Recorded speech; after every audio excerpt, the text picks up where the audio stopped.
Well, hello there, friends, and welcome to Strangers in the Night, your source for late night VR gaming talk. I, of course, am your host, Wes. With me, as always, are my good friends, Eric. You're back. I'm back, baby. We're back.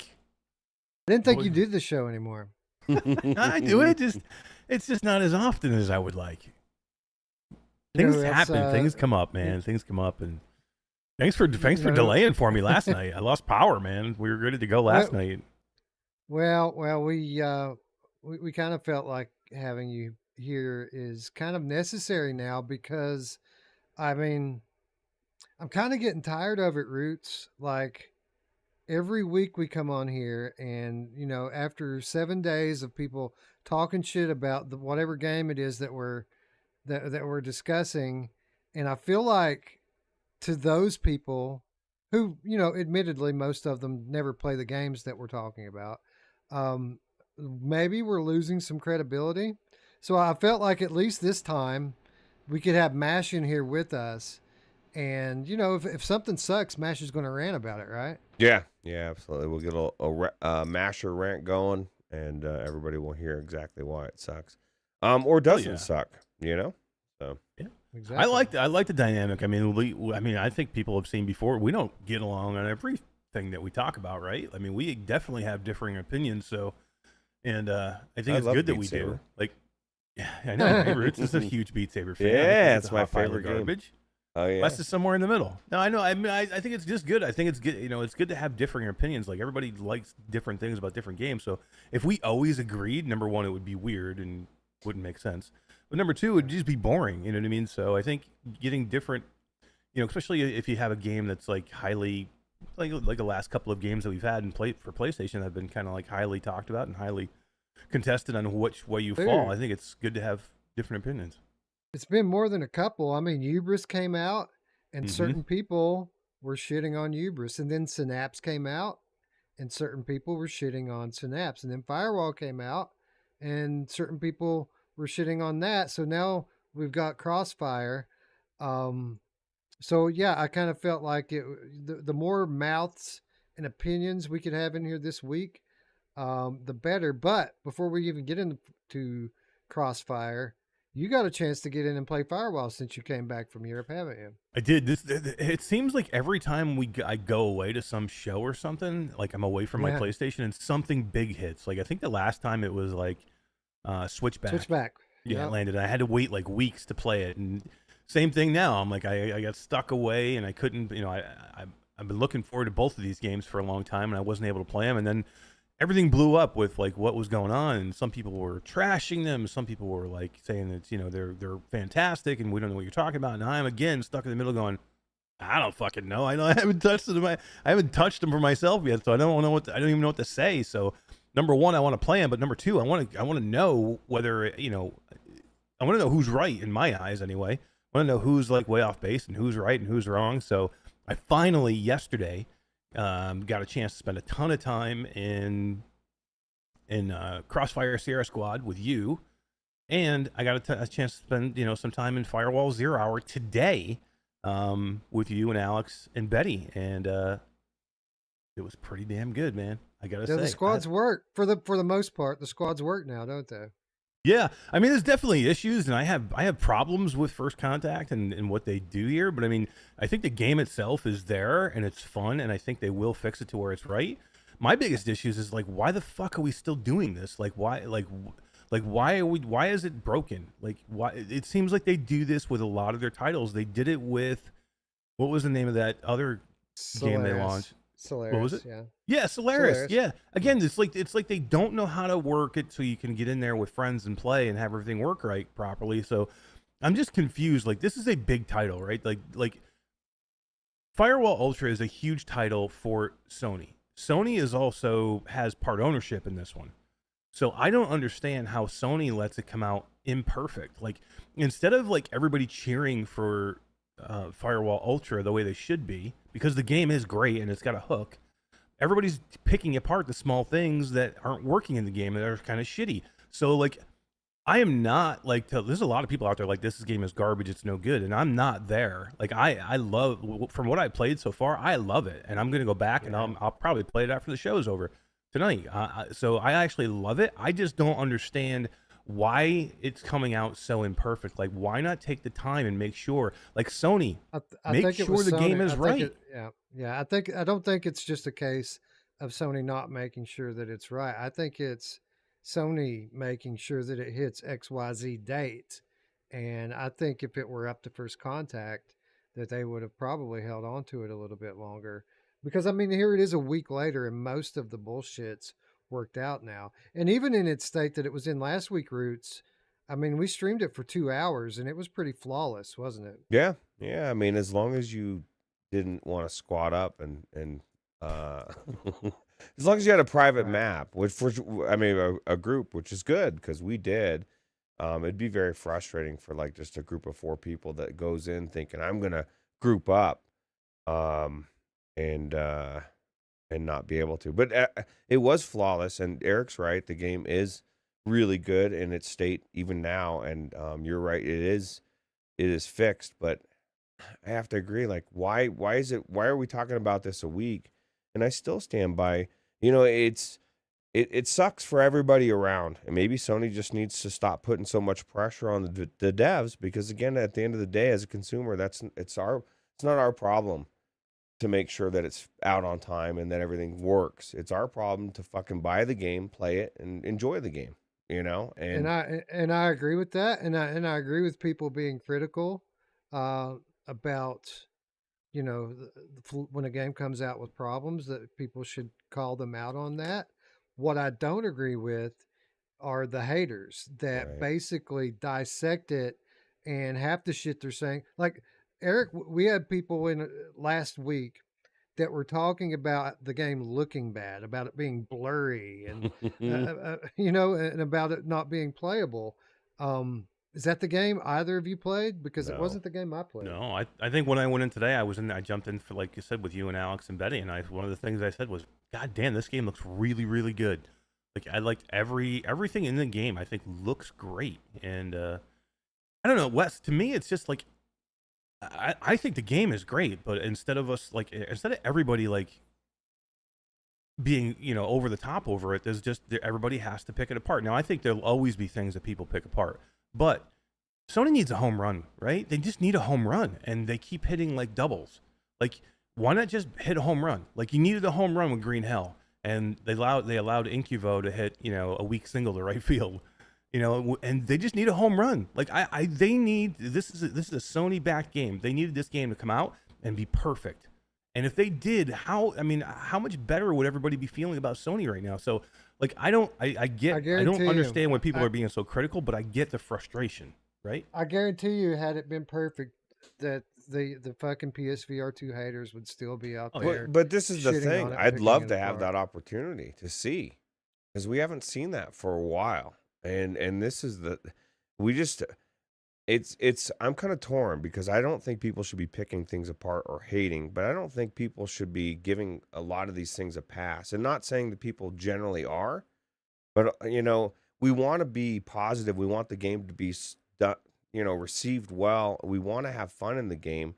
And so we can be it can be a tendency to be overly positive sometimes, as much as it is for people to be haters. And it's that fine line, and I fucking hate that Sony's making us even talk about this. Just give the devs, like, this is the thing. If you're saying First Contact would love to have held on to it for a little bit longer, and I agree, then we have to put it on Sony then for putting the pressure and putting this game out, forcing them to put it out in a state that isn't the way it should be. And it's multiplayer. Like, that's number one. You fix number one, right? It has to come out where you can group up with your friends. But at least they fixed it. So I don't know. So I'll say this. We had somebody on CruCast this week, somebody in the chat, who pretty much said, we need everyone to be up in arms and just be overly critical so that developers learn their lesson and don't put out games like this, which is ridiculous. And I'll tell you why. And we've said it before, because people ask why aren't the developers lining up to make VR games? This is why. Because they see how it is, and especially the indie devs who don't have the budget or the manpower to put out a perfect game on day one. Brian shared a story on Gamescast this week of a developer that recently launched a game that had some problems at launch. It wasn't broken or unplayable, but it had some problems that they're working through. Most of them got solved pretty quickly. But basically, this developer, who, by the way, has launched all-time great VR games before, like some of the best we've ever played.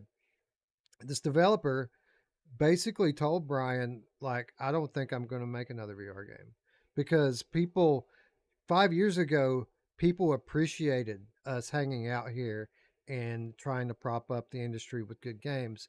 Now people just hate. And if you make any kind of a mistake or slip up at all, people want to crucify you for it. He said, this is not fun for me anymore.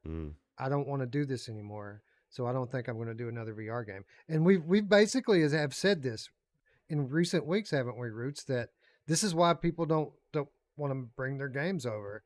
And, this is just proof positive of what we've been saying. People need to chill the fuck out and quit being such haters. Yeah, exactly. And I think somebody in the chat said it right. They just said that, people just need to, they're going to be critical. Let's keep it criticism based in real things as much as possible, and like, it's a fine line. My thing is there's a lot of this in the industry, and I think that's where a lot of people's frustration comes. It's not just VR, it's flat in general. It's like these games are just being rushed out. They're put out in an unfinished state.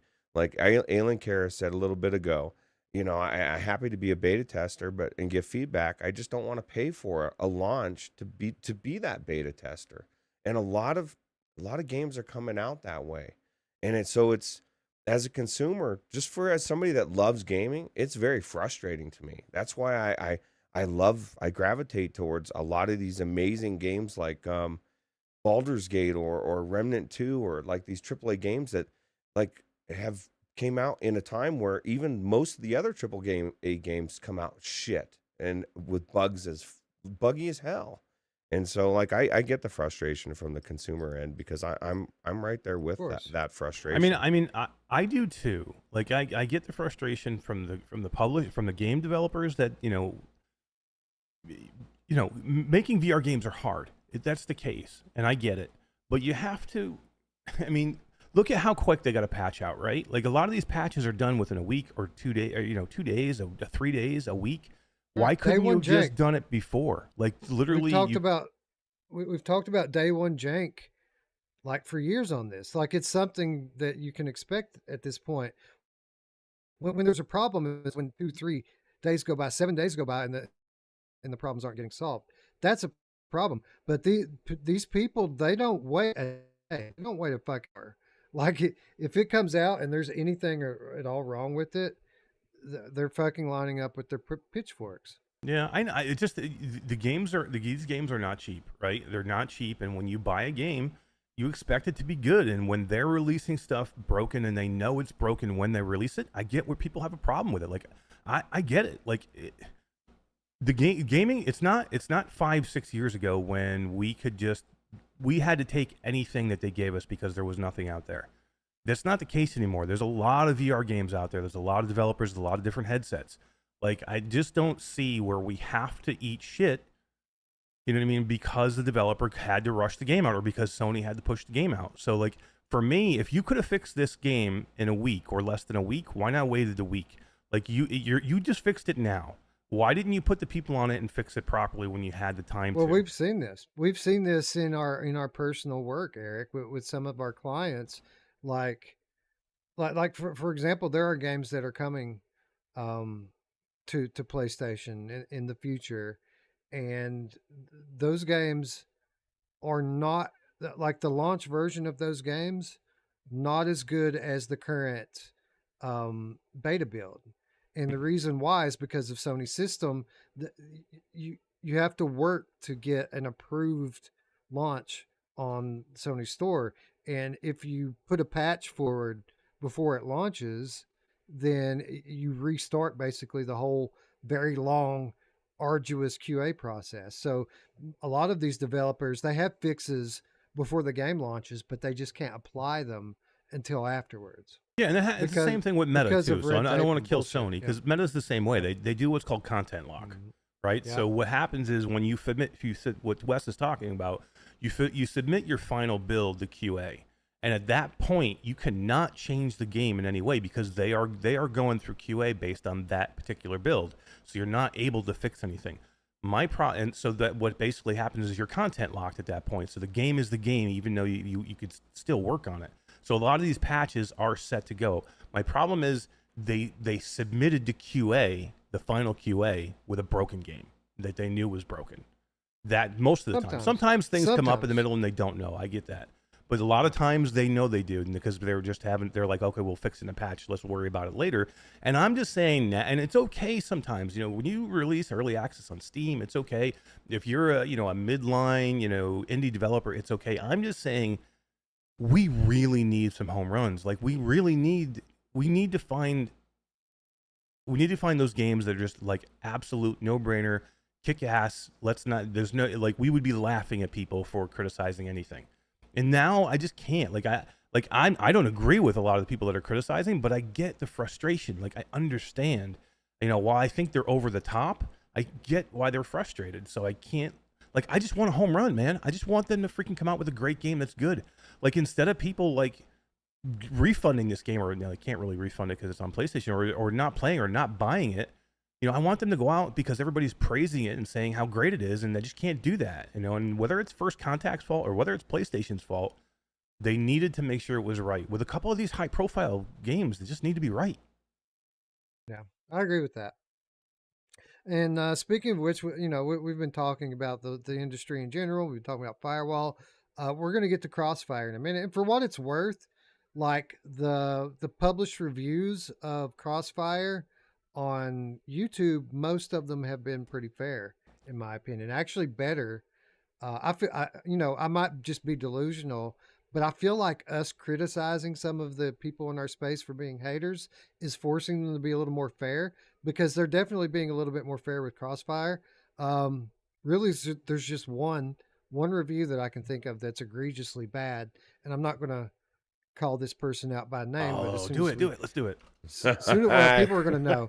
People are going to know. As soon as we start talking about Crossfire, I am going to be very critical of that review, and people are going to know exactly who I'm talking about. But I'm not going to call them out by name because it's somebody I like, somebody I have respect for. But I think that what they said is just egregious, and I think that they owe the studio an apology for what they did. But we'll get to that in a moment. First, I want to say hello to our friends in chat. Like Nathan, who is loving Crossfire. I don't know what you're talking about, Nathan. Ryan B is in the chat. Mickey Barrios is here. VR MC says the original Firewall seemed ahead of its time with the aim controller. It worked with its limitations to keep it very simulation-like, and I think people are upset the new one seems behind the times. All right, okay, fair, kind of. Where I kind of feel like this sort of criticism is unfair is because First Contact told us 3 months ago what it was going to be. Like they told people this was going to be button press mechanics at launch, and that if you want more of a what would basically amount to a new control system for Firewall, you're going to have to wait until a mode gets released later on down the line. So anybody who's acting like they're surprised that you hit a button to reload or hit a button to throw a grenade, they just weren't fucking paying attention, because they told you exactly what it was going to be.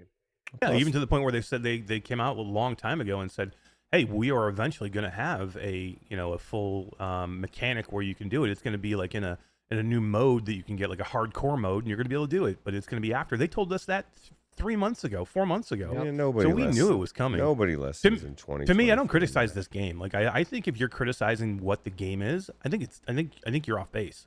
Like anybody who says Firewall Ultra is not a good game, I think is way off base. To me, it's just the broken things on it that are the problem. Yeah, and you didn't even go try exfil mode, which is fucking. No, I cool. want to do that.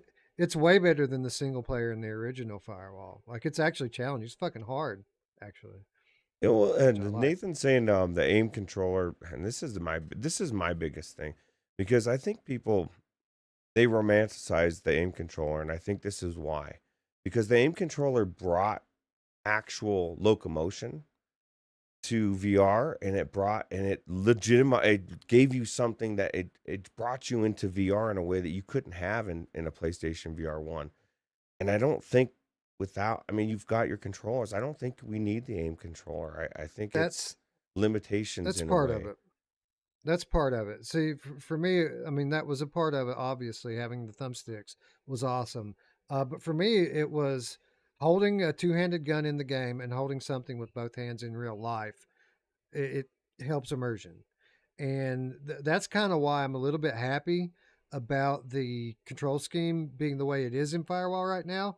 With full knowledge that the options are coming later for the other mode, but I feel like if I break my gun stock out and just put my controllers on there and leave them on there, it's going to feel like an aim controller. I haven't had a chance to like test that yet, but I absolutely am, and I'm pretty sure that those of us who do miss the aim controller for that aspect, I think that they've built this game in such a way, the only way that they could to kind of reproduce um, that same feeling of playing the original Firewall. So they were kind of stuck in a rock and a hard place like this. I mean, for them, they were very successful. That game had a very long life on um, PlayStation VR1, and I can see why they would want to preserve that for that player base. Because if no one else buys this game other than the hardcores from Firewall, the original, then this game's going to be a massive success.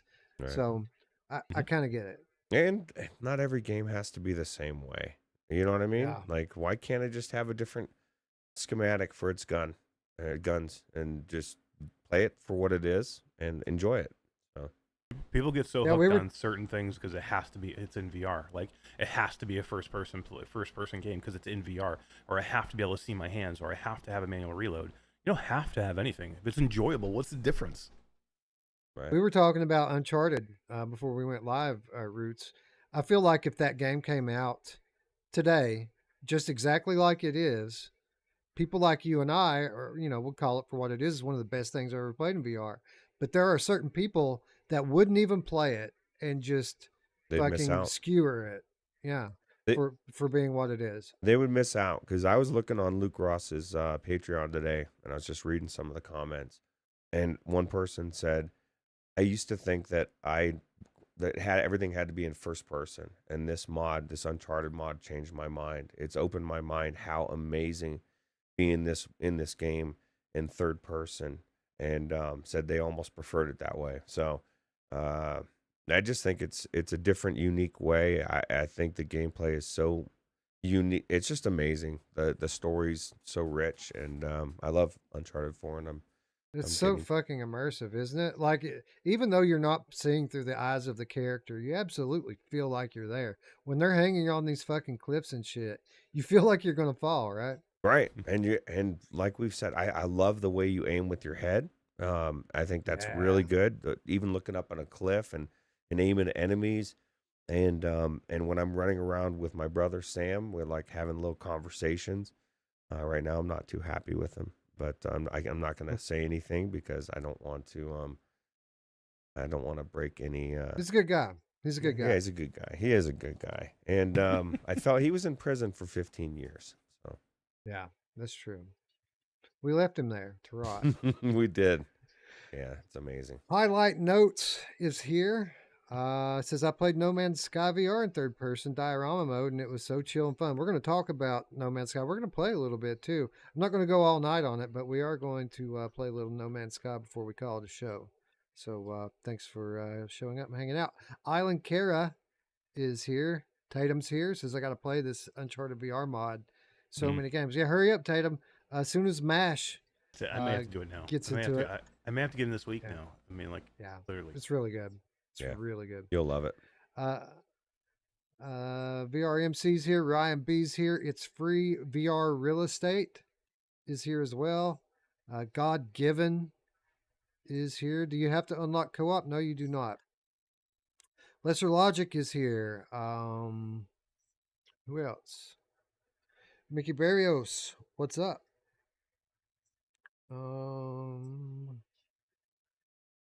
Yeah, Mans and Dem is here. Yeah, Mans and Dem. What up? Silver Nexus is here, as is a lot of people into the conversation here. Typical Kiwis here. Techno Glitch is here. What's up? Chinatown D. You know who always knows how to work it? Yes, I do. My mom. She does. She knows. She does. Yeah. Salvador. What's up, my friend? Hey, Creepy Betty just slipped in. What's up, Betty? What's up, Betty? Came in and played some Firewall with us earlier. What's up, Betty? Yeah. I'm going to have to get in again after the show. EJK Witt. What up? Travelman 3775. Paul Fennessy is here. Radio Runt joining us from Germany. Dude, it's late in Germany. It's like 4 a.m. or 5 a.m. What's for? I saw he was in Germany. What's he doing in Germany? Just like vacation? Just chilling. I was just there, dude. Why didn't you wait a little bit? We could have hung out together, had some bratwurst. And I remember him saying Jägermeister. Something like a couple weeks ago when you were talking about Germany that he was going to be going there right after you got back. So, man, yeah, that sucks, right? Yeah. Not sure Brando das Krautkat says, I need new spooky horror games badly. Well, let me tell you something, my friend. You're about to have that wish fulfilled in droves as October approaches with a fucking handful of top quality VR horror games. So just hold your breath and you'll have those in just a minute. Let's see. Radio Run, Techno Glitch, Q Creators here. What's up, Q Creator? I played a new horror PlayStation VR2 horror game at Gamescom. Yeah, really? You played that Overdark. Overdark, yeah. Fucking pretty good, really, huh? Really fucking good. Like, I had no idea that was going to be there. I just had me and Steve were just walking by. I saw somebody in a PlayStation VR headset.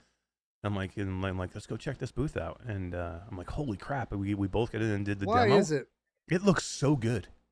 Why is it that we can't get great horror games when PlayStation VR is not in its prime? Like PSVR 1 had the best, and then we had a bunch of mediocre ones. Now PSVR 2's around, and all of a sudden it's the fucking golden age for horror games all over again. Hooked Worm, the Hoosier Game Cat's here. Four Wheeling is here, and that's as far as I can scroll, friends. Thank you for joining us on this Saturday night. Thank you if you showed up last night when we decided to postpone. I gotta say, Ruuts, I wanted to go last night, and I hate going on Saturday because we have a show on Sunday, and I don't like putting them right in a row. But I'm kind of glad we did this week because we're in a much better position to provide a good show tonight, I feel like. Yeah, I agree 100%. And even if we go back to back, they're two different shows. Like if they were both news shows or they were both, like where we went into a game and talked about it or whatever, then they could kind of step on each other's toes. So I think. Rogue TR slipping in here at the end. That's our Slippy for the week. What's up, Rogue TR? Good to see you, friend. Had a couple Slippies in there, I think. I don't know. Yeah, I wasn't reading the list, Betty. but I know Betty was one of the Slippies. Okay. Max is here. Max. I wonder if Max has been hanging out with Don. Yeah, Don. Don. Who doesn't love Don? Don, the bottom of the barrel. Don, we were saying, and MASH, dude. That's so funny, bro. We were talking about that. That was the best segment ever. If I didn't call Don out, there would have been no Don. There would have been no Don. Don wouldn't have been Don. Don would have just been Don, but now he's Don. Yeah. Seriously, he's immortalized. Yeah, that's true. As Don. Salute the Game Cat is with us as well. Says, "What's up? What's up? Good to see you." Let's talk a little bit about Crossfire, guys. This is a game we played in March at GDC. We got a hands-on demo of this. Quite a few of us did, actually. We shared. I only had a few spots booked, and each spot was supposed to demo two levels, but since there were so many of us, we decided to split them all up, and everybody got one. But from that day forth, Eric, we were a little surprised on that day about what this game turned out to be. But from that day forth, pretty much on a week in, week out basis, we came in here and said, hey, look, guys, this game is going to be an arcade style shooter. It's very arcadey, but it's very polished and it's very good. Were you surprised as I was when you saw basically droves of people in the message boards that were just shocked that this wasn't a realistic military simulation. Yeah, that's what boggled my mind. Again, I'm away. I'm stuck. I can't play this game. I know I've played the demo. It was fantastic. But then I'm looking for the reviews and people are like, this game's not any good. It's super arcadey. Why is it so arcadey? It was supposed to be a military sim or it was supposed to be a realistic first person shooter. And I'm like, in what world was this ever supposed to be anything but an arcadey, fast paced, cool looking shooter? Like, to the fact that we reported the exact same thing in March. And we told everybody, like, for weeks coming out of GDC, that what exactly this was. We said, if you hate arcadey games, you're going to hate this. But if you like arcade shooters, this is one of the best ones that we think we played so far in the demo. And I don't know, Wes. I mean, to me, this game is exactly what they said it was going to be. They didn't lie. This is exactly what they said it was going to be. To me, it's as good as the demo that we played. Like, I'm over the moon with this game. It's better than the fucking demo we played, dude. I had such a blast playing this. And, it's funny because the reviews that are out there are typically people reviewing their first run through the single player campaign. This game, that is a small fraction of the content in this game. That's pretty much Ruuts. Do you think it's a fair statement to say that the single player campaign is pretty much the tutorial for this game? Yeah, it sure feels like. I'll tell you what. Just the first like 3 or 4 levels felt like the campaign or like the tutorial. I guess there's 3. One thing that I was struck with this because I only played it on normal plus. I felt it was actually pretty difficult. Like it was not a pushover, and I'm like on the 5th or 6th level, and it I don't know, the content that I've pushed through so far has been really fun, and I can only with 50 co-op levels. I mean, that's really where the bread and butter. Plus I guess they're going to be doing more with the horde mode outside of the one map, right? I mean, this is the problem with me. Like, the first 2 or 3 levels are basically the tutorial. They are. So the problem with reviewers and people that come out and say they don't like the game, that's like playing a tutorial and going, that's it, the game's no good. Yeah. Like, how do you do that? Like, if a team doesn't come out and declare that this is a tutorial, we say all the time, don't give us just boring tutorials. Bring us through the game and like show us how to play the game during the gameplay. The problem with that is then you get reviewers who are lazy, who only play through the first couple levels and then go, the game's not any good. Like, again, that's like playing through the tutorial and then just saying the game's done and I don't like it and I'm going to turn it off. You can't do that. Yeah. And again, I want to reiterate that most of like the YouTube reviews of the game have been pretty good. There was one that was really bad, and then you know how YouTube works. You have like a handful of people at the top. When those people put their reviews out, then all the copycats start echoing them. So yeah, we had the one really bad one, and then I've seen a handful of like smaller creators that are basically saying the exact same thing, which is bullshit. But I'll get to that in a minute.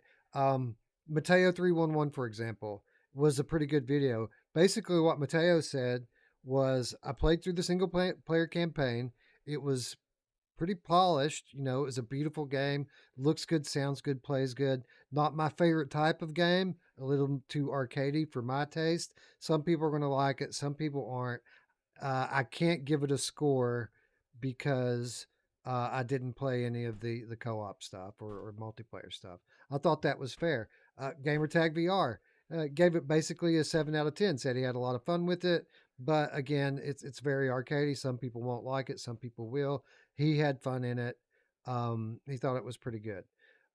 Brian Paul, great review. I think he gave it 8.5 or 8.7 out of 10. Brian really loved it. All of us pretty much that played it on Without Parole really, really enjoyed the game a lot. And, Ruuts, it is a bit of a played out genre through the first generation of VR, these type of, linear arcade style shooters. But with that said, we haven't seen many of this style of game that are this polished with this much content. Yeah, no, and like What's the one that you and Mash wanted me to go into with you Reese, a little while ago? I can't remember the name of that shooter. Oh, Death Horizon Reloaded? No, that one as well. But no, I'm talking about the military one that was kind of like this. Oh, Zero Caliber. Yeah, Zero Caliber. Okay, nothing against that game. This game is 5 million times better than that. Like the scope of enemies, the bosses, the big guy with the fucking hammer, the scope of weapons, like every weapon. Like I don't know, some of these people played it on PC. Like this is PD's video, and he played it on PC, and I feel like the difference, the guns, like we were talking about the haptics with through a sniper mash, about how you feel it in the head, and like there's so much going on in this game, and they used everything that you could use for PSVR 2. The way that you can slow down, or I guess take a deep breath when you're using a sniper by using the adaptive trigger is amazing, and it makes it feel like the sniper is usable. I feel like a badass with that sniper. I think this game is especially on PlayStation VR 2 is definitely way better than the PC version for that reason alone. You know what I hate though, is like people are saying like it's an arcade game, so I'm not going to give it like an 8 or a 9. Like that'd be like saying it's a puzzle game, and I don't like, and some people don't like puzzle games, so I'm going to give it a 5 or a 6. Like you can't do that. Like if you're telling me it's a shitty arcadey style game, that's fine. You can dig it and you can take it off there. But if you're saying it's a really good arcade shooter, but I'm only going to give it a 7 because it's an arcade shooter, that's just wrong. You can't do that, because there's a lot of people out there that like arcade shooters. You know what I mean? So to me, how much of a dead genre is zombies? But we still like zombie games, right? If it's a really good and well done zombie game, we'll give it a good score. Like don't kill, like the roguelites or wave-based shooters. Don't kill the game because of the game style. I mean, if it's not done well, then you can kill it. But don't take points away just because the genre is not something that you don't think everybody will like. You know what really bothers me about some of the criticism of the game is that people were saying that like some of the HUD elements and the music destroy the immersion, which it can take away from that a little bit. But I mean, whether we're talking about the gun mechanics through the haptics and the triggers, or you're talking about the visuals, or some of like the very cinematic animations and things that are going on here, I feel like this is a very immersive game, with all that stuff aside. And I think that people have been a little bit too critical of it. And again, a lot of it has to do with the same type of shit we always see, where um, the loudest people are the people who didn't play it, right? And they're picking and choosing the parts of the different reviews that validate what they already believe, and ignoring everything to the contrary. But Eric, I mean, this game, some of these set pieces are incredibly like massive in terms of scale, and the animations are downright cinematic at times, aren't they? This game is gorgeous, man. I was talking earlier, like the hand animations, the arm animations are some of the best you'll see in a game. The gun animations are fantastic. Like this looks like a AAA game. This looks like a game that was like, they took their time, they made it beautiful. The lighting. This is a gorgeous looking game. Like you may not like arcade shooters, but you cannot go into this game and tell me this game doesn't look good. Does that mean it's perfect? No. I mean, Ruuts and I and Wes were talking about some issues that it has earlier tonight with reprojection and things like that. But it looks freaking awesome. Like what you see in these videos doesn't do it justice as to how good it looks when you're in this game. And it's addictive, right? I mean, we were playing this earlier, not because we had to, because we played it yesterday together, and I played it all week, single player. But if it weren't for the show, I think it's pretty safe to say we'd probably still be in there playing it right now. I didn't want to stop. We got in and played the Horde mode, which I love Horde modes. I just think they're really good, and this one's really good. I like it when they're hard. I like it when it gives you a challenge. I like it when, you have to use teamwork and set yourself up in different positions to battle and get through as many waves as you can. I just heard about 5 my moms in there. I'm just gonna hit it. My Dude. mom. That it all applies right there. I'm too lazy. All with one, my mom. Yes, with Does one. she like it when it's hard? Yeah, she likes it when it's hard, the different positions, when it's a challenge. Everything that you said. So your mom likes a horde, is what you're saying? She loves the horde. She loves teamwork. She's very hands-on. Yeah. Nice. No, one thing that we haven't spoken on, and I haven't talked to you guys about it. It's funny because Dee went in this, and she was telling me, how she went in and she like messed around with all the guns. And I said, one thing I'm not going to do, Dee, I'm not going to go in and like mess with the guns in the firing range. And so I get in there and I'm just sitting there and I'm talking to her.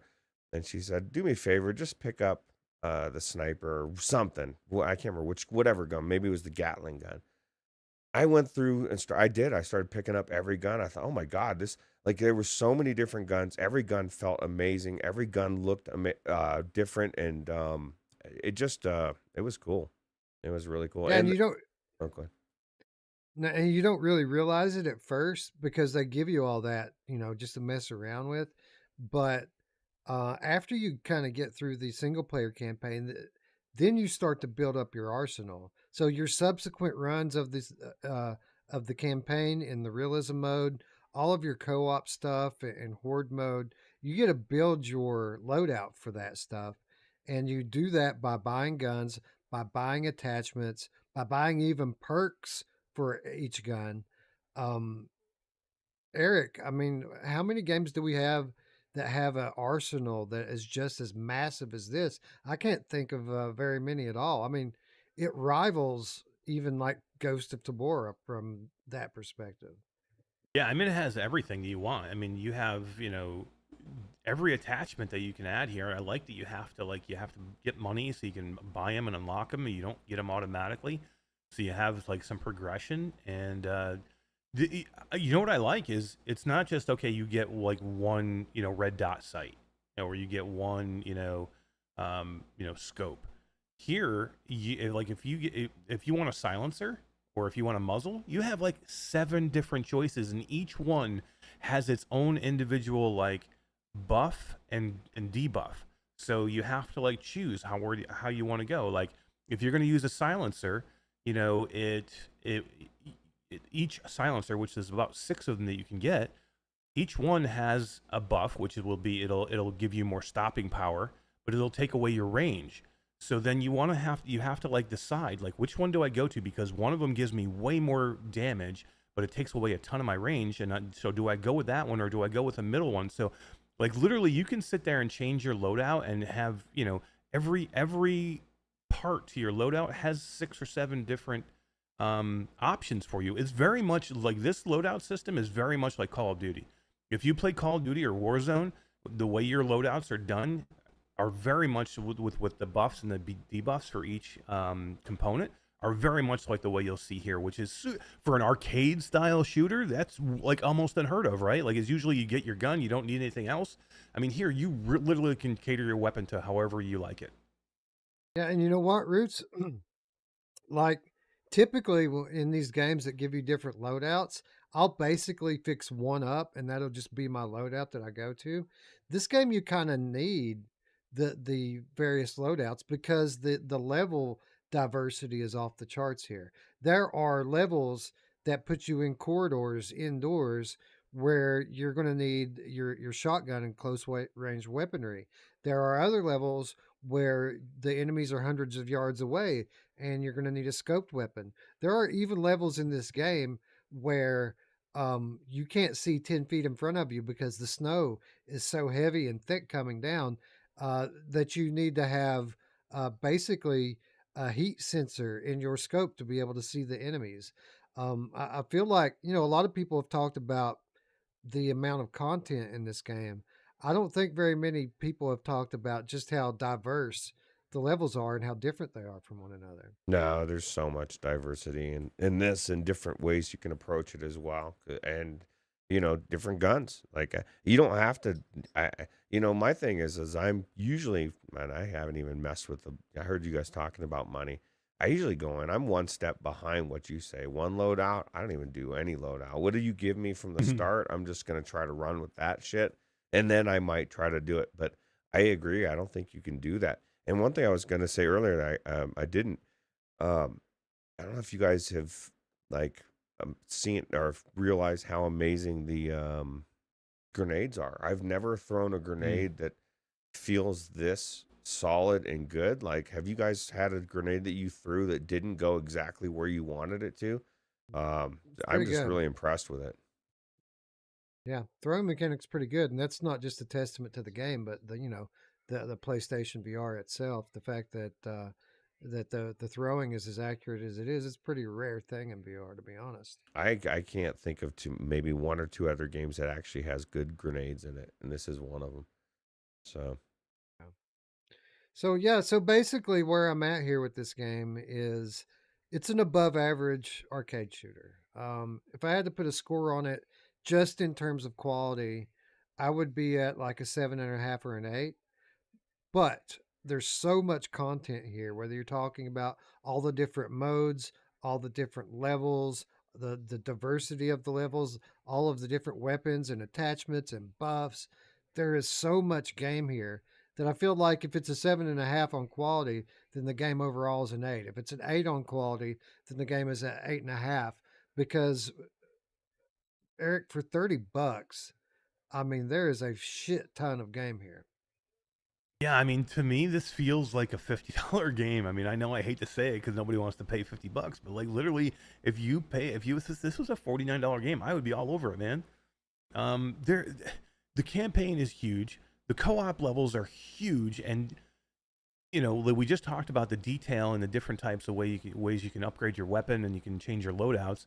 And then you get into the horde mode, which is like, kind of, it's not what I would call throwaway mode, but it's like not even one of the main modes of the game. And I just had probably the most fun in that game so far with me, you, and D and Ruuts just in there playing the horde mode. Like I'm literally thinking about right now, I want to go back in. We only got to level 13. I think we could get to 20 easy. But I mean, these are the type of games that like I'm willing to pay for. Like if you're going to make a great game and like put all your time and effort and your money into it as a developer, I'll pay. Like I'll pay for this game. It's really, really good. Like we got access to this game. Thank you very much to the team, and thank you to Wes.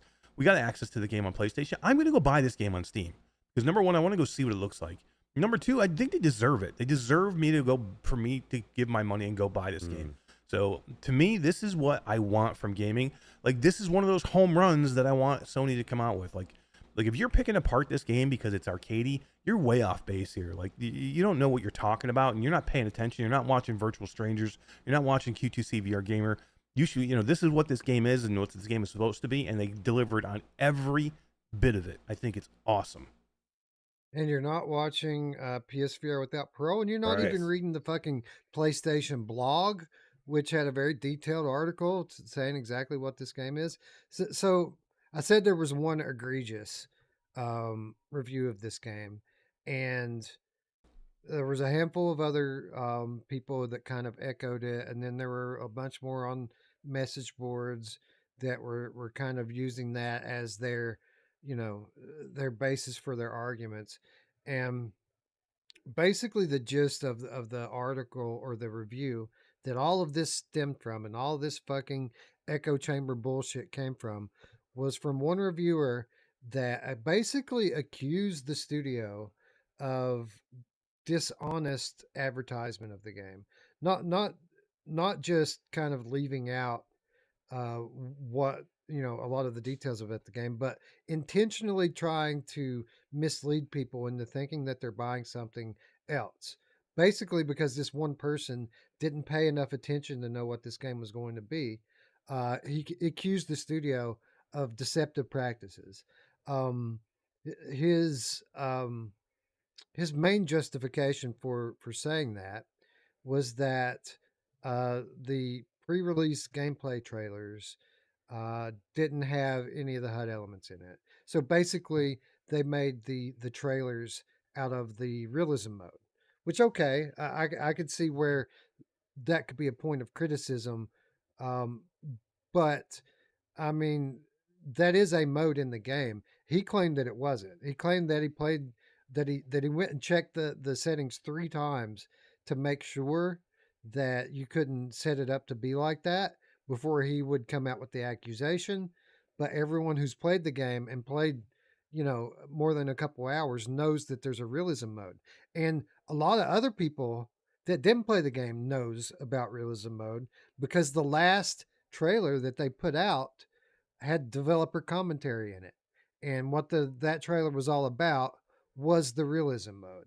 So anybody that was paying any sort of attention knew what this game was going to be. They knew about the realism mode. They knew it was going to be arcadey. And to come out and accuse the developers of deceptive practices and trying to mislead people is just wrong. And the way that people have kind of picked that up and echoed it is just bullshit. And I think that anybody who's been railing against the studio in this way and causing all this uproar really deserves to not only come out and correct what they said, but they also, I think, should apologize to the studio because they're so off base here, and it's just wrong, in my opinion. Agreed, 100%. And that's why, influencers, you have to be super careful, man. Because again, people will pick up what you say and they will actually start using it as gospel. So if you are incorrect, you can really damage the game or in a studio. I mean, you got to be so careful. Yeah, especially ones out there that actually have some real influence. Mm-hmm. Saying stuff like that, I mean, who knows how many sales they cost them by saying this. And it's funny because these people that to get to the realism mode on launch, you had to play through the short single player campaign, which takes a couple hours to play through on normal difficulty. The person that did this review admitted that they didn't do that they didn't finish it, but they, at the same time that they didn't finish it, they also criticized the game for being too short. Like, which one is it? Is it too short? I mean, how do you know it's too short if you didn't play all the way through it and you played 0 of the co-op stuff? I mean, how could you seriously sit and be this critical of it, having only spent such a small fraction of time in the game and checking out such a small amount of what the game has to offer, and then on top of that, to accuse the developer of trying to intentionally deceive people, it's bullshit. It's bullshit, and it pisses me off. Anyway, I just had to say that. I'm with you, man. I'm with you. Like I said, I'm all over studios that deserve the criticism. But when I have a studio that has worked this hard on a game and they get criticism that's not valid, that bothers me. Like this game should be one of those games that we're kind of like championing and saying, great job for the studio. Wes, talk about this studio. The team that's working on this game works for a larger studio, okay, that doesn't make just VR games. And the few of them here, and maybe one of the main guys, basically took a lot of heat about making another VR game. Remember when we talked to them in GDC? Like, they took a lot of heat. Like he was like one of the only ones that was still championing, let's make VR games. And, this guy was almost in tears when we came out of that demo saying how freaking good it was, because he had toiled for so long. And I'm sure some of that company, some of the Smilegate, were looking at him going, why are we putting money into it? Why are you putting your effort into making VR games? So when you come out with a VR game that's really, really good and you have somebody who doesn't put the time into the review and kind of screws it, that does bother me, because again, there's a lot of pride that they have in these games and that they should. Well, it's very good, very polished game. They should be proud. But for a first-time VR developer to put something out that's this polished is impressive, to say the least. So if arcade-style games just aren't your thing, then they aren't your thing. But you can say that respectfully without trying to tear down the developer for making the game that they made. Anyways, it's good. If you like fast-paced shooter games in VR, you're gonna really dig it. There's a lot of game here. If you like playing with your friends, dude, what we played we played 4 levels out of the 50 yesterday, and it took us over an hour to play through those 4 levels on realism mode. Realism's no joke, dude. That's the way to play this game. If you can play it on realism and with a co-op, that's the way to play it, man. Like, because I get where if you're playing on normal, or if you're playing it on easy, it's probably pretty boring. But it is far from that. It's fucking hard, man. Yeah, it's tough, man. We died. I felt like we died a lot, but we were getting pretty good grades. Like we got an A every time we finished. So obviously, we're freaking good, dude. Yeah, I know, pretty awesome. Anyway, it's good. It's worth $30 all day long on PlayStation VR. Again, we haven't tried this game on Steam. It might be a Steam pile of dog shit on Steam. I would be surprised if that's true. But it could be. I think this is the Steam copy that we're watching PD's video here. So I mean, it looks good. I think the only difference would be the haptics, right? Well, I mean, yeah, the haptics, the triggers. Yeah. It might look better. But I agree. I think Mash should buy it so that we can all check it out. Actually, I guess if Mash is gonna, okay, yeah, that's true. Yeah, we got keys coming for it. We should have keys coming for it. I didn't follow up on it like I should have, or we would be talking about the Steam version today. But to be honest, I was having such a blast playing on a PlayStation. I really didn't, on Tuesday, I didn't care if we got the Steam version ever, but it would have been cool to kind of comment on it. So that's my bad. I would say though, if you have the choice, I mean, not even playing the other version, I would if you had the choice, I think I would go with this one without even playing the other version, just for the haptics and the adaptive triggers. It makes a difference. Yeah, just for the sniper mechanic alone is fucking awesome. It's absolutely, so well done. I don't think I've found any game that used the head haptics as much and as well as this game either. Like, it just really did. It seemed like it in so many different situations it was going off, and it in places it should, right?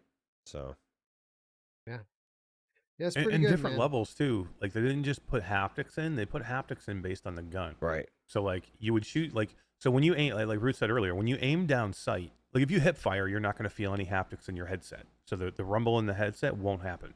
But if you aim down sight where the gun would be up next to your head and you fire, you're going to have a rumble in your headset because the gun's right next to your head. But different weapons react differently, so they didn't just throw it in there as like a throwaway and make it feel the same for every weapon. So like a huge ass, machine gun's not going to go off as much as your MP5 is, as an SMG, or like one of these big, huge sniper rifles, has better haptics in it, which I thought was freaking awesome. Yeah, I remember it was either you or Todd was just raving about that specific thing coming out of the demo, like how the headset haptics would work when you held the guns up to your face. Anyway, it's good. If you like this type of game, it's very good. It's very polished. There's a lot of content here, and on PlayStation VR at least, it's worth $30 all day long. Recommend. Buy it.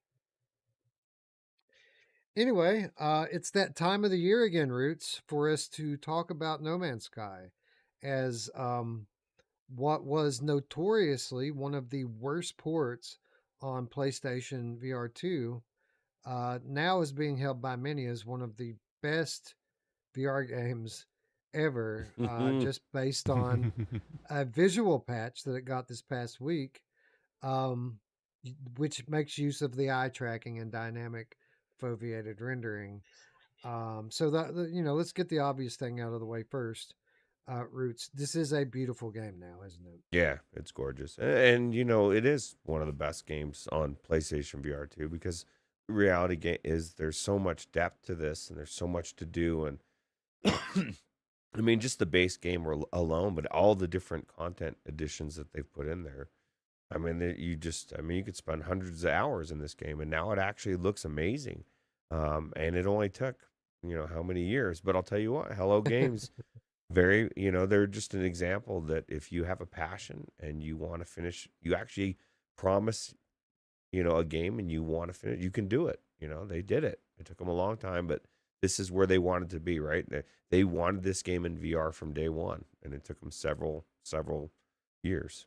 So it's been like 10 or 12 years now they've been working on this game, and it's time for a new one, guys. Let's get a new game. Let's see what you get started on your next one. So by 3035, or 2035, it'll be in the state it needs to be. Eric, I absolutely agree with the sentiment that we're hearing, that this game looks better on PlayStation VR than it looks like on PC. And I think it by a pretty fair margin, I would say. The PC version looks really good at times, but like when something happens, like a storm comes through or something like that, where there's a lot of stuff on the screen at once, the PC version starts chopping up pretty bad and gets blurry in the distance. And that's not the case on PlayStation VR2 anymore. It's just pretty much crystal clear all the time now, isn't it? Yeah, and I think that when you get high end games like this that are super graphically intensive, the problem with PC is your experience is only as good as how good your PC or your card is, right? Your graphics card. Where on PlayStation, everybody's experience should pretty much be the same, and the headset's better. The headset's better than most of the headsets that you're going to have on a PC, right now, unless you get one of the highest end headsets. But the OLED, is going to look amazing with this type of game. So to me, like with No Man's Sky, when it's like super graphically hungry, if you don't have a 30 plus card or a 40 card, I don't think you're going to have as good of an experience as you can on a console. And again, everybody's going to have the same experience, which is great. It just goes to show you, Roots, the power of optimization, because by all, standards of measure, in terms of like just pure raw horsepower in the PS5, we're talking about a 2080 or something on that level. But when developers know the hardware that they're working on, and there isn't such a wide variety of headsets and such a wide variety of configurations, when they have a set of tools that they can optimize for, they can really do a lot more with a lot less, right? Yeah, absolutely. And we can't undersell the foveated rendering. I mean, this is a thing. Yeah. Developers use the hardware, man. Like it's there. Like this is an example. Make your game look phenomenal. And this is I mean, this is not a game that just runs very well, like you said, even on PC. But yeah, I wish, and I don't think this is gonna happen, but Hello Games, if you're out there listening, I've got a Quest Pro with eye tracking. Could you adapt this just a little bit for the same thing? Because I would love to play this on my Pro. That would be what amazing. a shame. What a shame that Quest 3 isn't going to have eye tracking in it. Could you imagine what kind of standalone VR games we could get out of that with that next gen processor that's coming out with it? Yeah, what the games would look like? There's got to be a Quest 3 Pro or something that they're going to release with it or something, because it doesn't make sense for it not to be there. I'm hopeful. I think it's one of the only thing I'm disappointed about the headset, really. Yeah. Yeah, they're already talking about it as it is right now, being strong enough to basically be on the equivalent of a PC VR game on like low to medium settings. If they were to add this in, it would be medium to high, right? Which is crazy for a standalone headset, which by most accounts should be comfortable to wear, on top of being powerful. So I can't wait for the Quest 3, but it really is a shame that, I would have gladly paid the extra $100 to $150 to have that eye tracking be a part of the package. But I get it. Most people, I mean, even at $500, they're going to price themselves out of a lot of people's budgets. But as an enthusiast, I wish there was an option for me, That'd be great. I think Ruuts is right. And I think we'll see one. Do you think Meta wants to get out of the eye tracking for your data industry?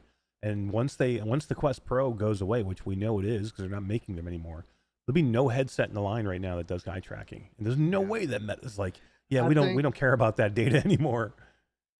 I think they're pacing themselves on purpose.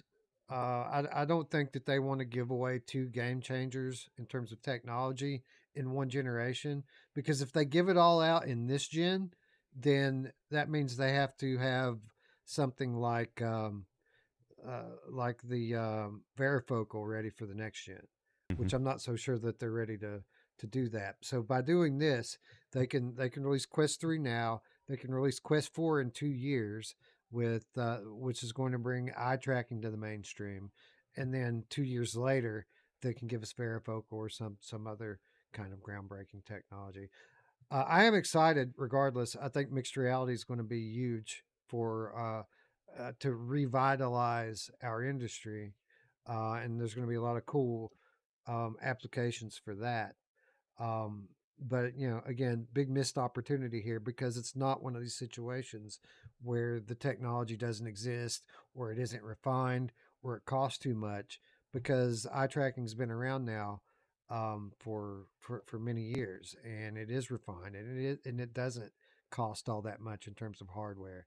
Um, so it's kind of like it's one of these controlled rollout things like Apple likes to do a lot of the times. Absolutely. And yeah, because Meta, like you said, they just from the standalone setting alone, right? Like they could get so much more out of having that eye tracking in there, but they can't give it all away at once. So anyway, No Man's Sky, we are doing what is called a real-time review, which means we're going to get in there together right now. And we're not literally getting in there together. I'm going to get in there.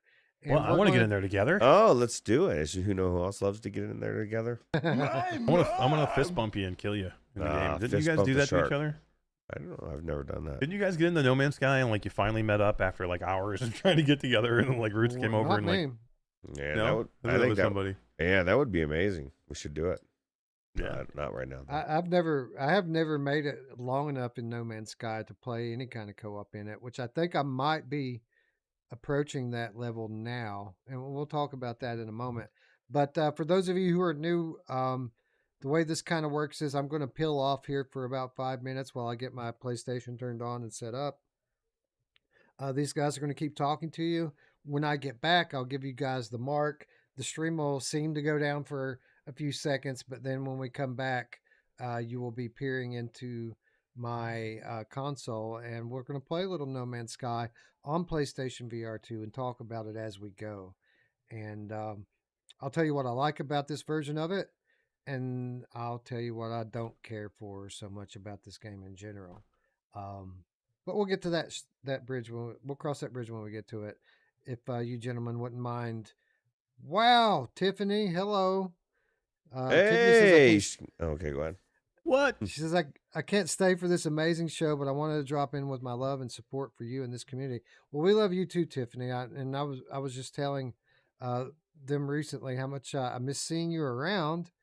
So I'm glad that you even stopped by and say hello, and the fact that you're leaving such a generous tip is amazing. Thank you so much. Yeah. We miss you, Tiffany. Yeah, there's a new walkabout. You rock. There's a new walkabout level out this week, Tiffany. We need to golf. Yeah, we haven't done that on the show for a while. Well, I guess we did with the patrons, right? So that's a lie. Anyways, I'm going to switch over. Thank you, Tiffany. You are awesome. I'll be back here in just a couple of minutes after I get everything turned on and switched over, and we'll play some No Man's Sky. If you gentlemen wouldn't mind just talking to the chat while I get everything switched over, and I'll be right back. We got it. All right, Mash, you said you don't own this game, right? You're going to pick... Oh, yeah, no, he's not gone yet. He's still there, dude. Oh, man. I jumped the gun again. What are you doing, man? I just want to talk about Tiffany for the next 10 minutes. I love Tiffany. She's so good. I'm still here, by the way, guys. Oh, shit. I said nice things about you. Yeah. Wes Ruuts was all over you. Saying, I can't believe it. Yeah, I feel bad. Yeah, I'm a fan of No Man's Sky. I do not have it on PlayStation. I actually thought I did. I went in to get in there for the show to check it out, and I don't own it on PlayStation. I own it, everywhere else, but and not on PlayStation, which was so kind of surprising. So I actually haven't seen it for myself, other than like some videos I've seen, and then whatever I've talked to for everybody else. You could check GameStop.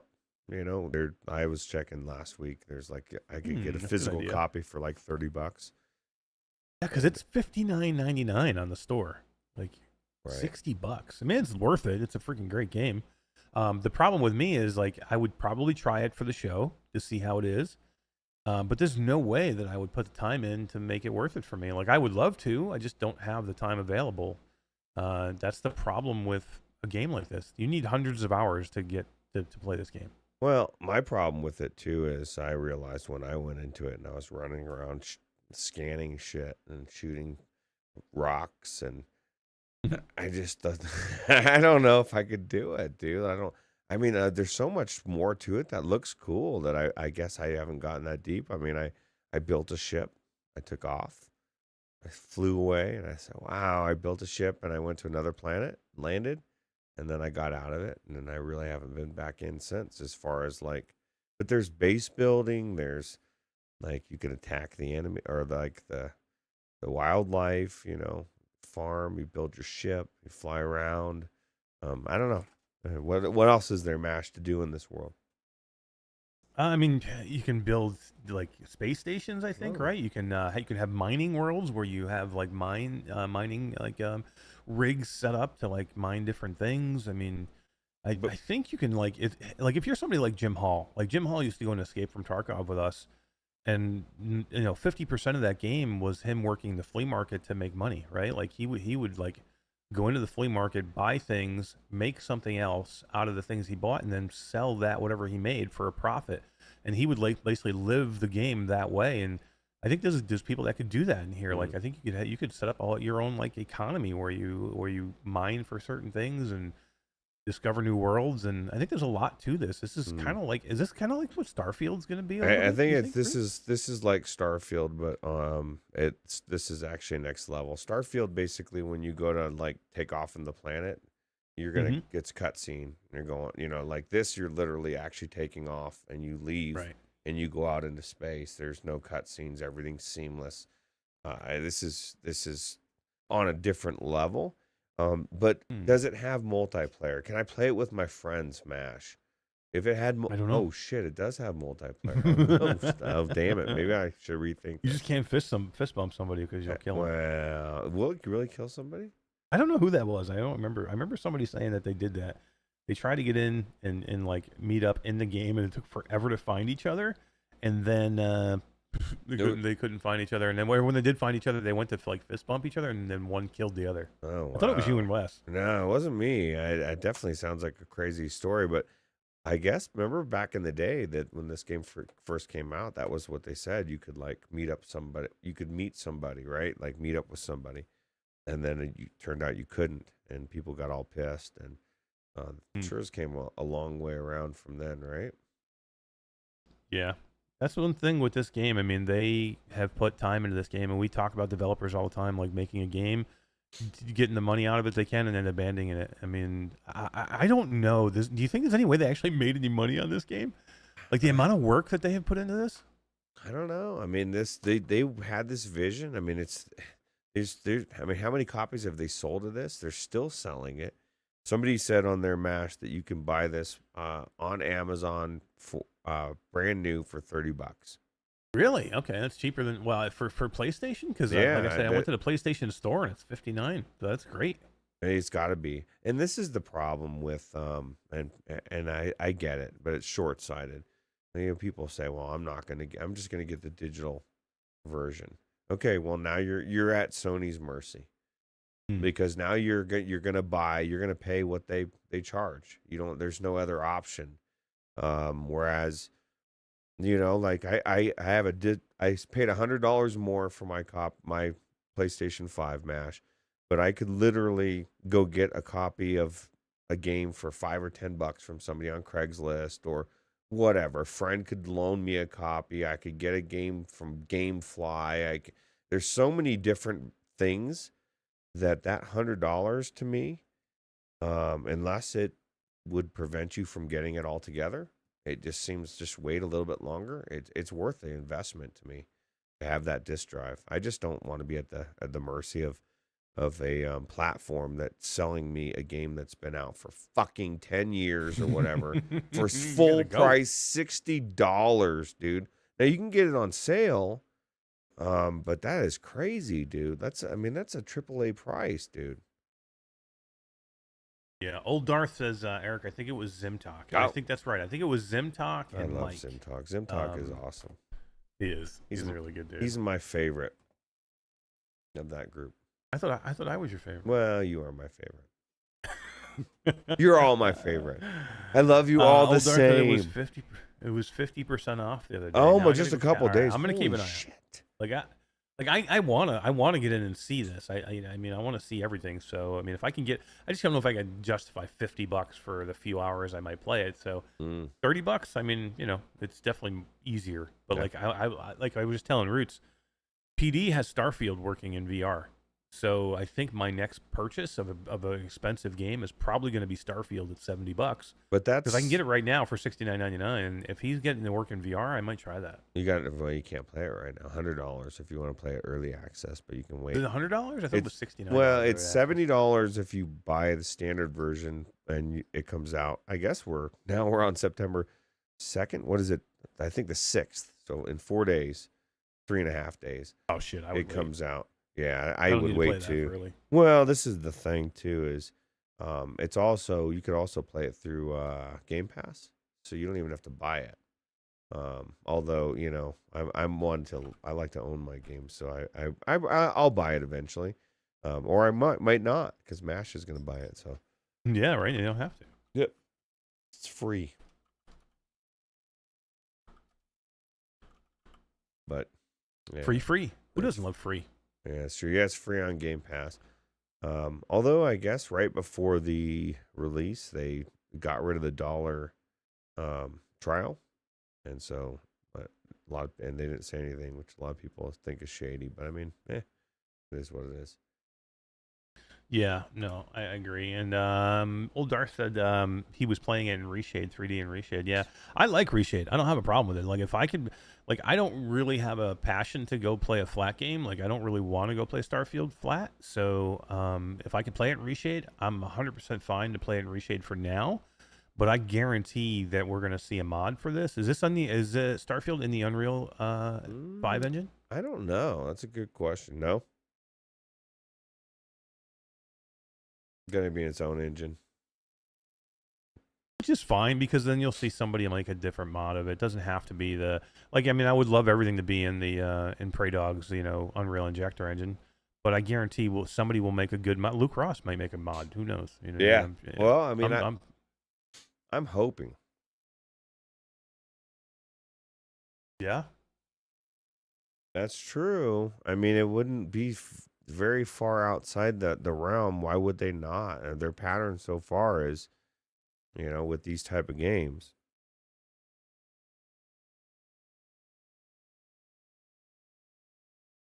Yeah, it sounds good. Yeah, sounds good. Old Dor says, how does Bethesda make money on a game they worked on for a couple of years when it's released day one on Game Pass? Well, for one, it's not a couple of years. I think it's probably been like 10 years, I would think.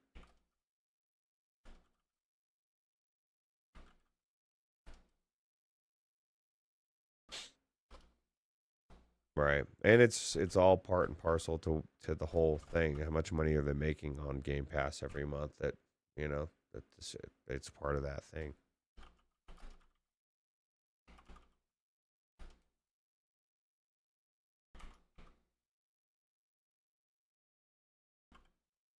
It didn't.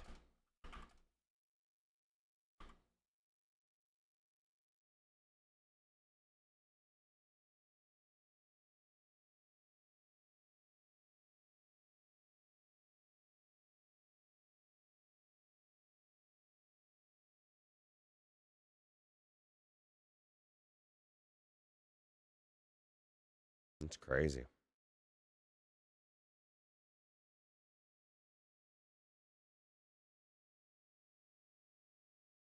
I'm going to eat like 3 gummies. Oh, me too. Let's do it. Yeah. All right, we should be back. It's buffering now.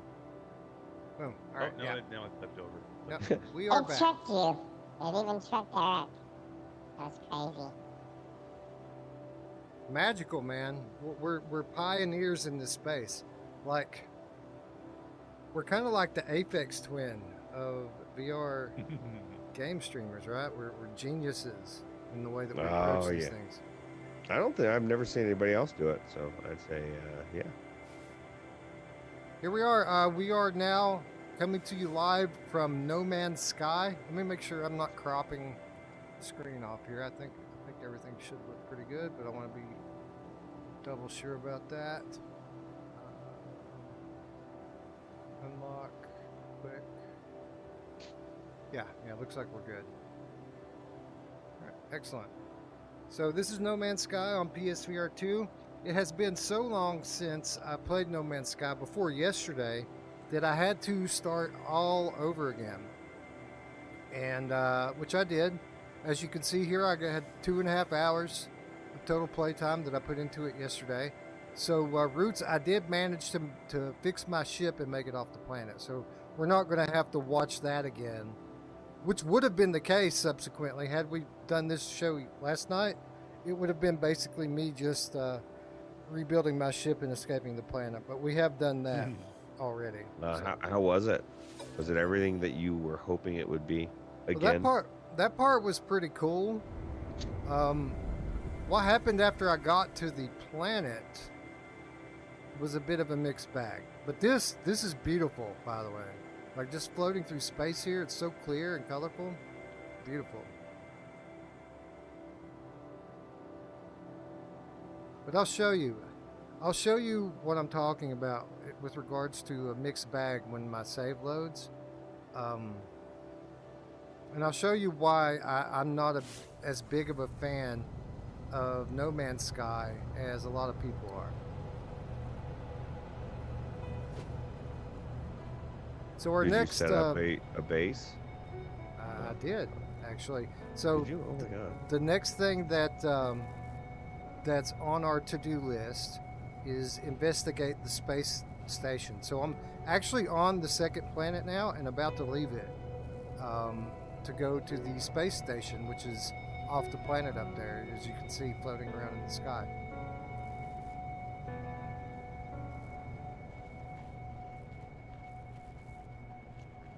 Mr. So, yeah. Lord Beavis says, "Did I miss your opinion on Crossfire?" Yeah, it's good. It's good. Yeah, it's good. So you're right, Ruuts. I did craft a base. I made it myself. It's very basic. It's perfectly square. Has a sliding glass door on it. It's empty. 2 stories, but I didn't put a floor in on the second story. It's just tall ceilings. This is my base. Ruuts, I don't like building bases. I don't want to build a fucking base. The game made me build this fucking base. And the problem is not only did the game make me build this base, but it wasn't like I just got to show up here and start building the base. I had to show up here and start breaking apart rocks and trees. Breaking apart rocks and trees to get resources. I had to do a bunch of breaking apart rocks and trees. And then I have my resources to basically build the wood walls and floor panels. But I didn't have the knowledge to make a wall or a floor panel. So I had to build a device to basically so that I could unlock schematics for walls. I had to unlock schematics for the floor. I had to unlock schematics for the roof.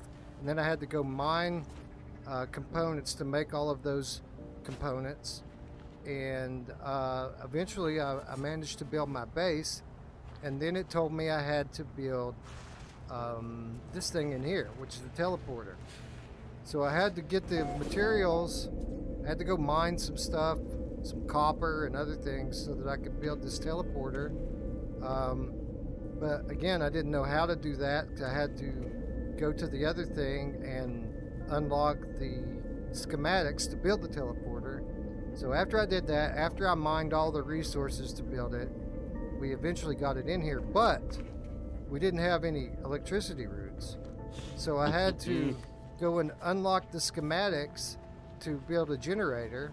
And then I had to go mine all the stuff so that I could build the generator. And then when I built that, we needed wiring so that we could basically get the power from the generator to the teleporter. And so we built the wiring and we wired it around the house into the teleporter. And then at this point, it let me save my base. I can always teleport here now instantaneously. But there was a fucking hour of work in building this bare-ass bones room with a teleporter in it, and the game made me do it. This is why I don't like No Man's Sky. I love the exploration. I love going to the beautiful worlds and trying to find hidden stuff in the ground and interacting with the life forms. I love that part of it. I hate grinding and breaking rocks and breaking trees over and over. I'd rather play Seeking Dawn. Seeking Dawn at least gives me a little bit more of the stuff I like than this game does. But with that said, I'm still early in, and we're about to go to the space station, so maybe it gets better. Yeah, I think it gets better, but man, that sounds like a lot of work. And what's crazy is like you keep running, I guess that's part of the gameplay loop. You run into places, you got to unlock different schematics, but for something that you're being forced to make, and that's my problem with the game as well, because like I was telling Radio Run, I don't know, like, what am I supposed to be doing? He just says, well, follow the game. It'll lead you where you need to go. Okay, well, that's great, and that's actually good. I'm glad that it does. But if I've got to spend an hour and a half building the base right off the bat, I guess at least you got a teleportation. That's pretty cool, right? So let's see if I can get my... I don't have a weapon yet, but even though I do have a schematic to build you it, need to have a weapon. You're traveling through space, bro. Like, where's your weapon? Boltcaster needs chromatic metal, which I already have. Boom. And needs carbon nanotubes. I need one more of those. So let's go back to my inventory. So people in chat are talking about a casual mode, Wes, and I know that Wes doesn't usually play casual mode, but I think it's more of like an exploration mode that doesn't have as much that type of stuff. That might be more up your alley. That would allow you to enjoy the game more without, you know, having to do all the tedious crap. You know, I'm like halfway, like where you are. I'm like, I like some of these things. I just don't like it to be a chore, right? Like, like MMOs, like, you know, I don't want to cut down, you know, trees and wood for 10 hours. Okay? Right. That's grindy for me, for grindy things. So, like, some of the things in here, like you were just talking about, are super grindy, like too much. But I like some of them. Like, I do like some base building if you don't make it grindy. Like, you don't have to make base building where it's like a chore to do it. You can make it where it's cool.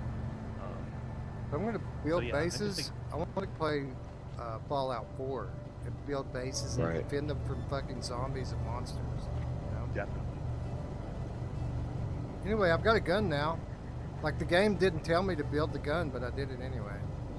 Nice. Well, that's the thing. You know, you don't have to do everything the game says, or you don't have to do it in its order. Paul Fantasy says he doesn't have a ship, or he's lost it. So Wes, be careful. Don't lose your ship. Well, yeah, because like if you leave it on the planet, then you're like can't find it. That would suck. So let's fly to the space station, guys. We gotta get off this fucking planet now after I built that room over there. By the way, it is fucking stunningly beautiful. Like, it's so vivid in this OLED panel. The colors are just so deep. It is beautiful. I will give it that. Mickey Bear says, I just checked my Steam copy of No Man's Sky. I have a grand total of 29 minutes of playtime 4 years ago on the 17th of September. Guess I should give it another shot. You should. Now, caveat, Mickey, this, what we're talking about, at least it looking so good, is the PlayStation VR2 foveated render copy. So I don't know how well it'll look on the PC. I haven't been in the PC version for a long time. It just doesn't run that well. Does this make you any more mad than say you were before that Incuvo just completely fucked off on that other on Green Hell? You know, when you see a company like this who's you know had a problem, they didn't do what they were supposed to do, but all of a sudden they already have a patch out, this thing to make it right. You're like, I don't know. And then we see a game like Crossfire Sierra Squad that just did a really, really good job. You know, using haptics, using the adaptive triggers, making the game great. And like, I don't know, it just makes me even more mad that Incuvo did nothing. I don't think I can leave. I gotta make lazy. Starship launch fuel. He's like, I don't even know. The game is like, you ain't going anywhere, bro. I'm holding you fucking hostage, man. You haven't done what I told you to do yet. The game's like, stream? Yeah, stream this, buddy. I got you. You're gonna watch me freaking build, nonsense for an hour. You gotta get some fuel and. People do stream this game, right? People just lucky sit there for and watch me. people like grind shit forever. I don't know if they watch them grind shit forever, but I know there's definitely tons of stuff that. There's so much to this game. Like, it's one of those games where, yeah, you could run around and you could just farm rocks and do all sorts of shit. But there's a lot of stuff that they've added that to actually do, right? With the content. It's just, I don't know. Hussein X says, I have 160 hours in it now. Just checked. Another 20 in the last 3 days of doing the expedition. I wish it would let me steer with my sticks, too. You have to use the stupid in-game HOTAS to do this. And I don't like it. Yeah, it's a little weird. So you... Okay, so... Pull it up, Wes. VRMC says, I get... See, Wes would be... You have Wes halfway here, VRMC. It's called relax mode. There'll be less danger as you explore different planets, which Wes would be like, nah. Well, see, that's but the thing. the I want cost the has danger. been lowered to avoid grinding for long periods of time, so it would be less of a grind. I want the danger, Right. It's like you want the. Be easy. Yeah, that's exactly it. It's like you had Wes and you didn't at the exact same time. It's like, oh, less grinding, I'm there. Oh, less danger? Nah, fuck that.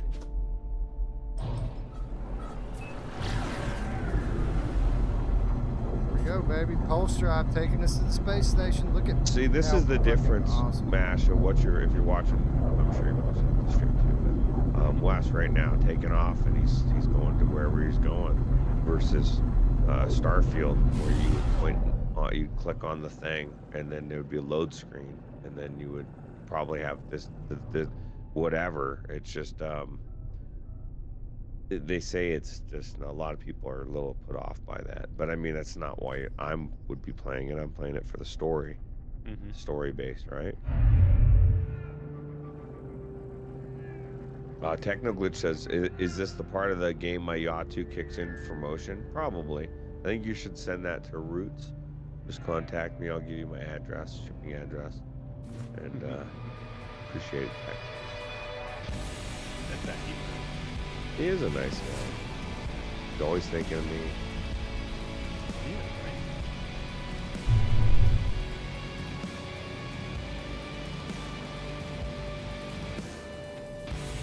Where can I land on this fucking thing?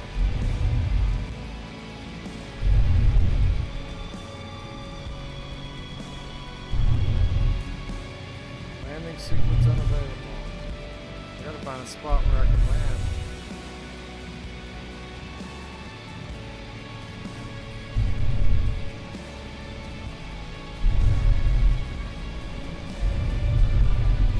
Yeah, Tech. You can bring it when you move to Colorado. That's a good idea. He's got to get out of New York anyway. Either that or Florida, and there's no humidity here.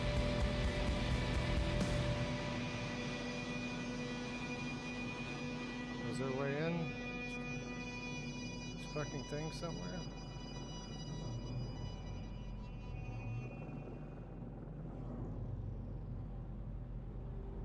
I haven't seen a door or anything on it yet. Oh, what's that? Is that something I can land on?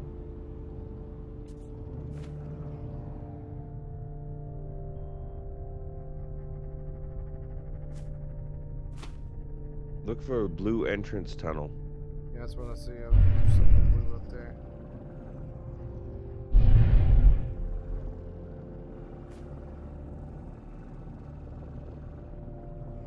Chrome Colossus. Look for a shaft of light. You know who else likes to look for the shaft of light? Any kind of shaft. Yeah, it doesn't need to be light, dark, and give a crap. She's non-discriminatory. Should take it all at once too. Yeah, there's a hangar door somewhere. It's so pretty. Silver Nexus says, yeah, it is. How does it look in the? You said it looks beautiful in the headset, Wes. Looks pretty good, man. Pretty damn good. So I'm in the blue shaft. I can't fly in there. He's in the shaft. It's just a lie.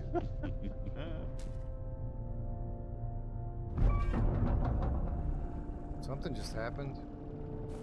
I made a noise. VR MC wants to know, how do the graphics compare to when you played it on the PC? It looks better. It's 100% clean. Grimrock says it auto docks when you get close to the open hangar door. Okay. Oh, there's a... Is that a... Whoa, stop. Tell you what is that?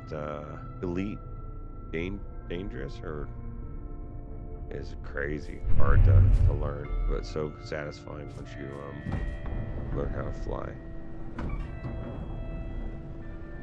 And it would be daunting because I'd have to learn all over again. It's been so long since I played that game.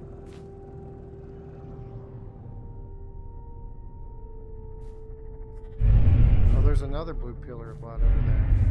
Oh crap, crash.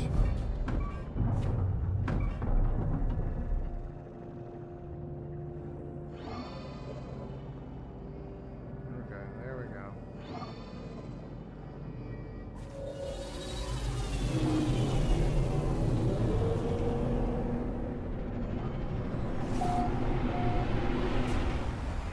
Did it.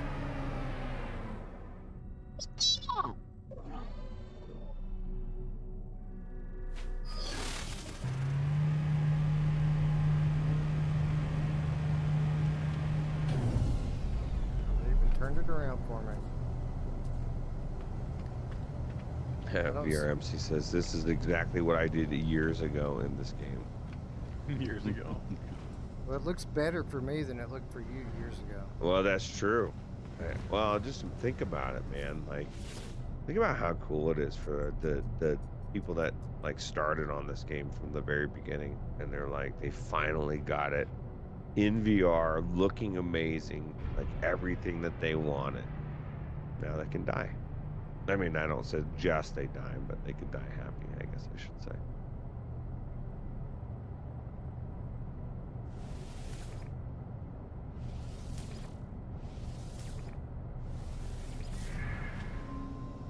It wouldn't let me do anything there.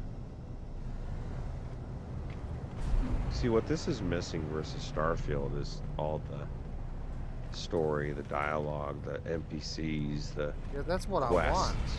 This is such an amazing like structure for a game. They could literally take what they have here and build the best game ever in this, but they Right, won't. maybe They they're keep going adding stuff. They just keep adding like B-side stuff, like bullshit, to make it more feature heavy, without giving it the real meat that I want these games to have. Right. Well, and that's exactly why I do want to play Starfield in VR. And I think a mod's going to come, and I think it's going to be phenomenal. And We're gonna We're gonna love it. People. I gotta pull them. Raw interloper. Okay.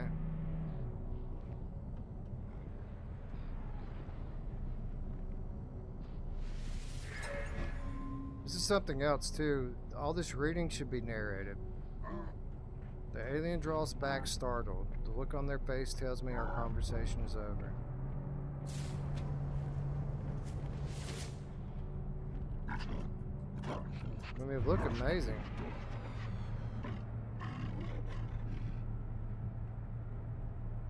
The life form pulls themselves up as I approach, making the most of their impressive size. Perhaps they might recognize the signal mentioned by the base computer.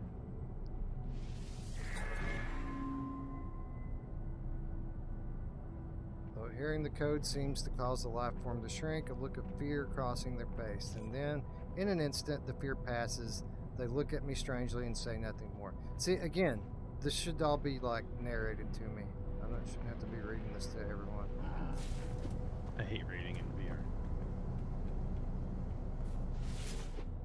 At least it's clear now, right? Yeah, it is fucking crystal clear and detailed too. Remember when you first played Doom VFR and you went into that room that lets you look at the models of the enemies and stuff up close? That's what it reminds me of. It's just so fucking detailed and beautiful.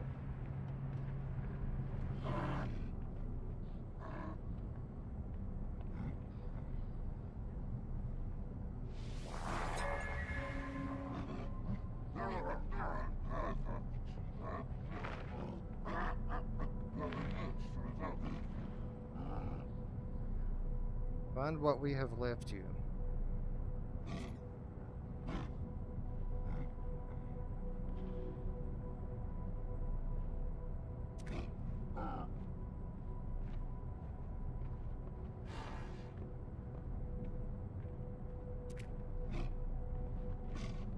Nathan says, just tap the grip buttons to lock your hands to the controls.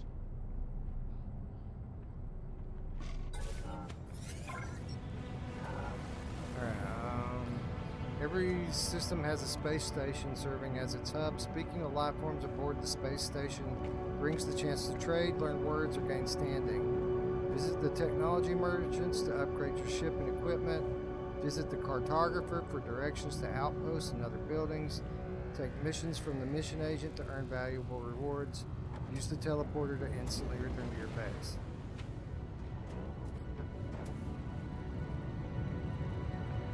Exosuit technology merchant. Okay. Fine. We'll do that. Where's the exosuit technology merchant, ladies and gentlemen? Is that you? Mission agent.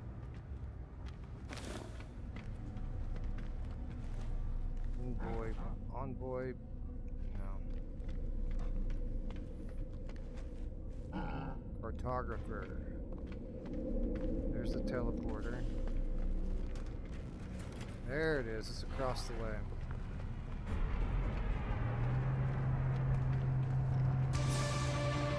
It really is a beautiful looking game though. There's so much going on here. It just shows you that PlayStation 5 and PlayStation VR2 is absolutely capable of producing AAA quality VR games in 2023. Like, they can make, you know, with enough money and time, they can make what they need to make, whatever they want to make. You know, it's capable. The hardware is capable of pushing it now.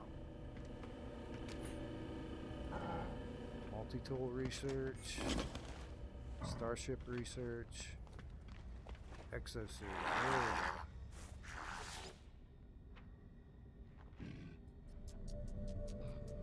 What about if they made a game that was Spider-Man with guns? Several of those. That would be the best. I want Spider-Man with... I don't know. Spider-Man. Sword. I want Spider-Man as it is. Yeah, absolutely. Nanite clusters. Spider-Man with nanite clusters? Do I have any nanite clusters? I do. I have 72. And then I have 17,000 units as well. Although I don't know what I can do with the units. Who doesn't have a bunch of nanite clusters these days? Exocraft cannon module.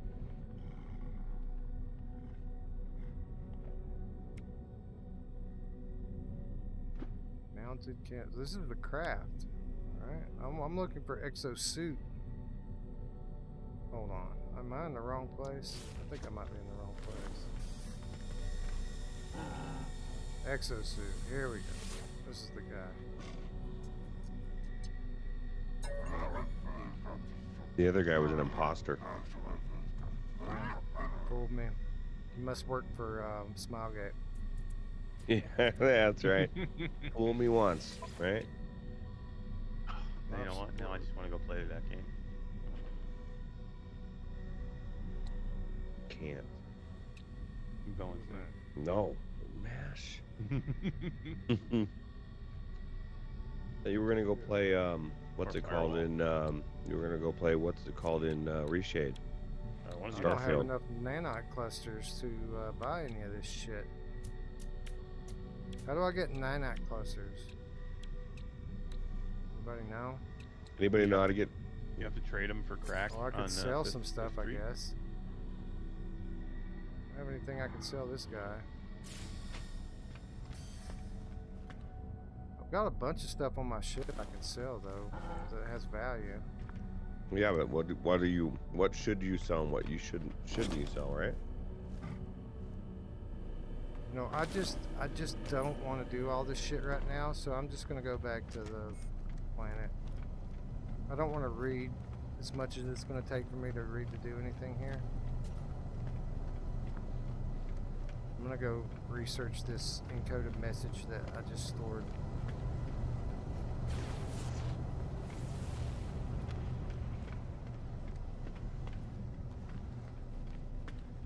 There's a vendor, a trading machine terminal in the space station where you can use units to buy resources, so you no longer have to mine as much. It's on the side you first were. Oh, really? I don't want to spend money on free stuff though. It's not free. You're buying time. That's true.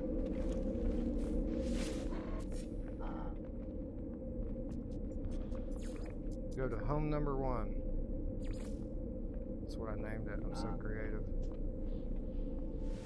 How long did it take? A couple hours. Like, man, I gotta come up with the right name.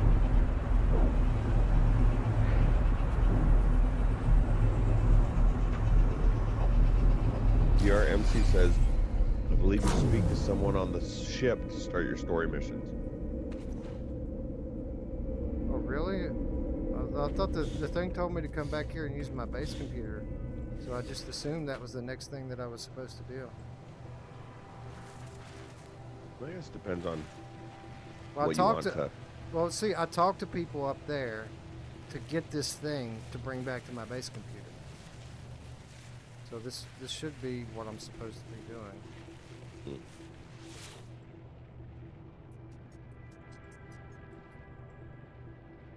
Begin decryption.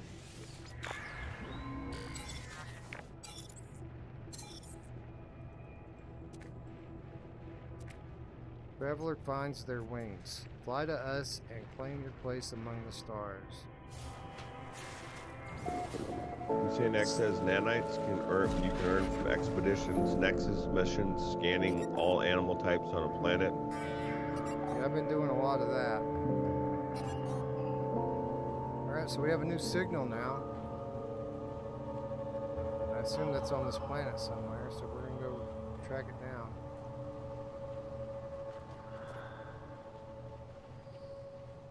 I hope I run into those asshole drones.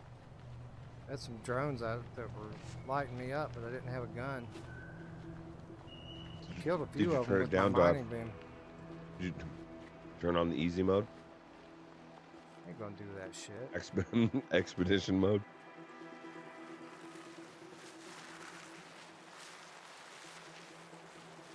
How close is that fucking thing? Drive in 48 minutes?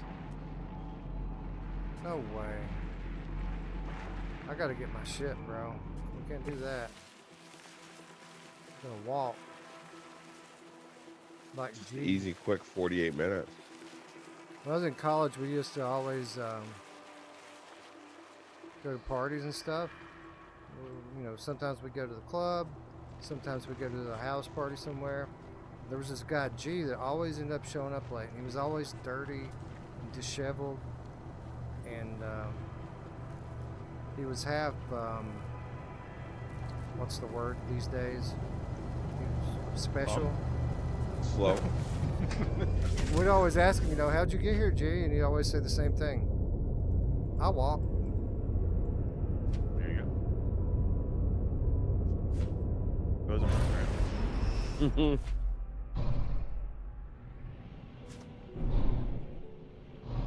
I hear voices. Who's talking? Kill Artist 11, the Dreamweaver Gamecast says, hey there, Wes. What's that?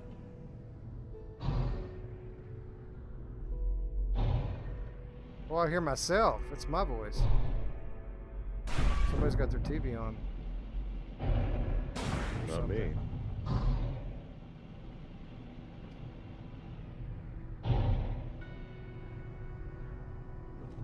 Yeah, no, my stream is muted.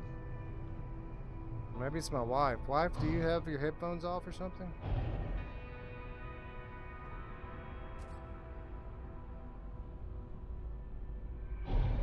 Went away, whoever it was.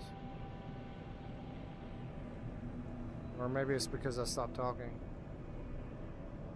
Okay. Who's here?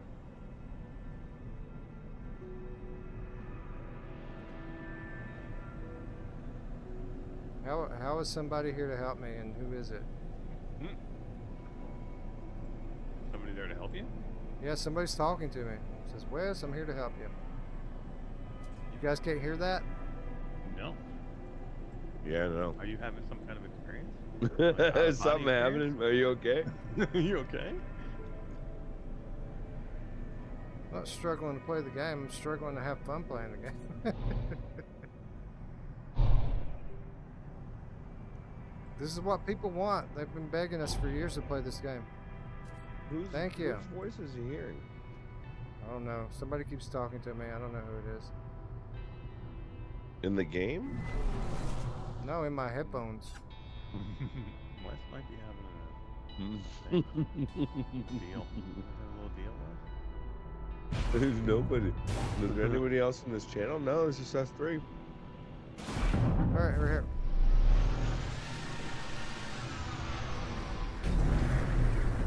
We did it.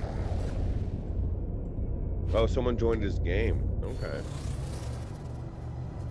Well, this is as far as I've ever been. I have played it a little bit more, and I assume, you know, even if Eric and Ruuts can't hear you, that my chat should be able to hear you. They do. But I played it a lot when I did the expeditions.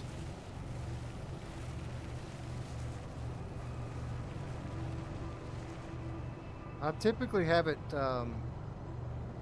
like the settings set up so that party chat comes through, so that people should be able to hear you. They do. They do hear you. And Ruuts says that that is true, that they can't hear you. So say hi to everyone. Oh, wait. D, you don't hear him? Well, hold on. Let me find out. No, I guess they don't hear. They said, They no, don't we hear. do not. Yeah. Somebody's in my PlayStation chat. Huh. Rusted Metal. Everyone saves Rusted Metal in this universe, I've come to realize. Tech says, welcome to Virtual Strangers, J Devil 22. I guess that's his name.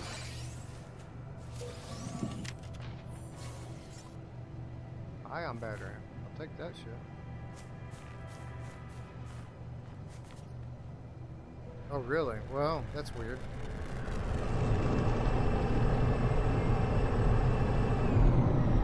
Who the fuck is that? Oh, it's you. Hey, what's up? Rogue TR says the other player must have their sharing off, Wes, so that's why the stream can't hear.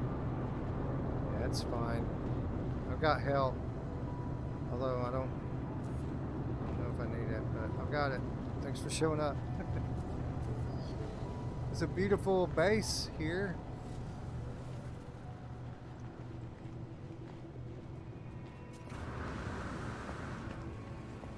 Climb ladder. I have to jerk the ladder to climb? Yep.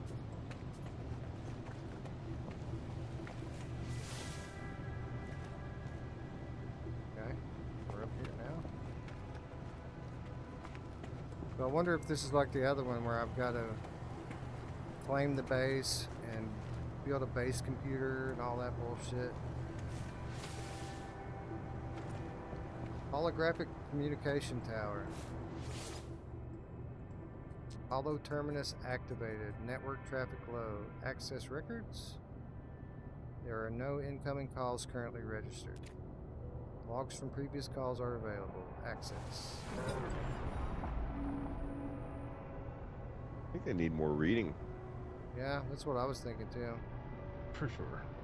But I haven't decoded enough of the language to read this, so it's just a bunch of jibber jabber. What's this thing? Nothing I can interact with. Alright, so...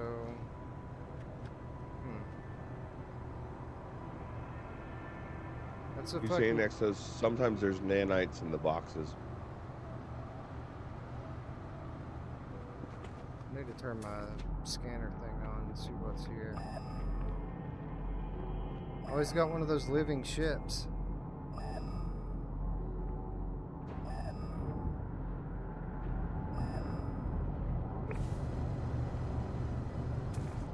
Let's see, what else do we have here?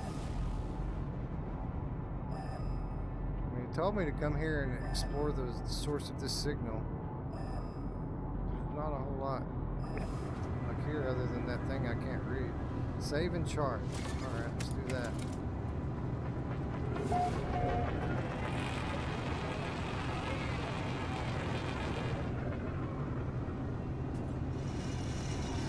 So how did you find me? Did you find me because I'm your friend or something that told you where I'm at? Or did you just find me because you're watching my stream? He's not talking to me on the party chat anymore. He's pissed. He's like, if I'm not going to be on the stream, I'm not talking. It's J Devil, everyone. I wonder if I can steal his ship.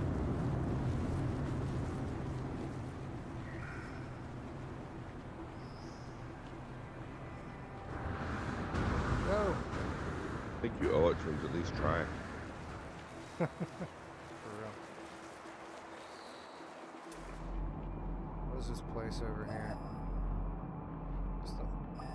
Oh, okay, I see. I gotta use my thing here. Possible distress signal. Hold R2 to tag it. We got tagged. We gotta go to that spot, I guess, over there.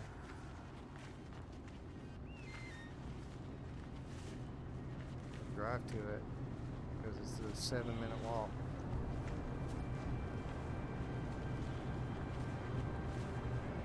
It's a quick 7 minutes, Wes. Where did it go, though? Like I walked down in the hole here and it disappeared.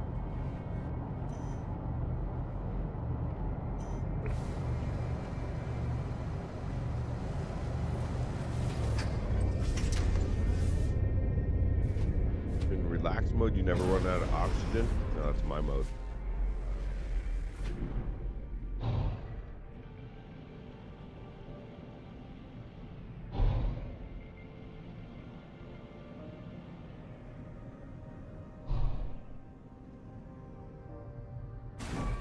Yeah, I just ran into something. Is that it? Far past it? Oh, shit.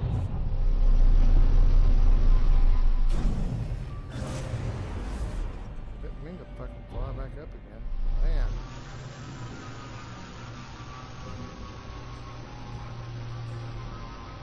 There's a camp over here.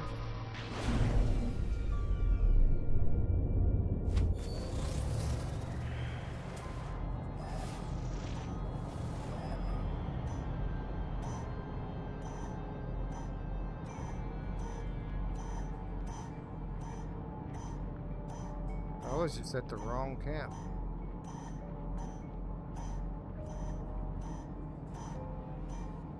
You were at the wrong camp?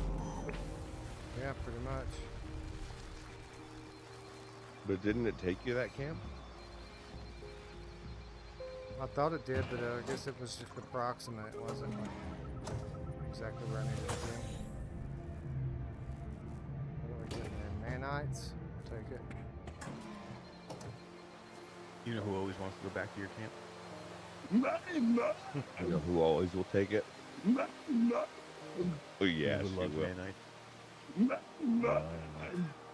She's busy tonight. I don't have D's. Yeah, she does. Sound- He's good. sound He's good at it. Yeah. I need to upgrade my fucking inventory slots, man. D just picked up Baldur's Gate 3 tonight. Oh, did you get it? Yeah. Yeah, she did.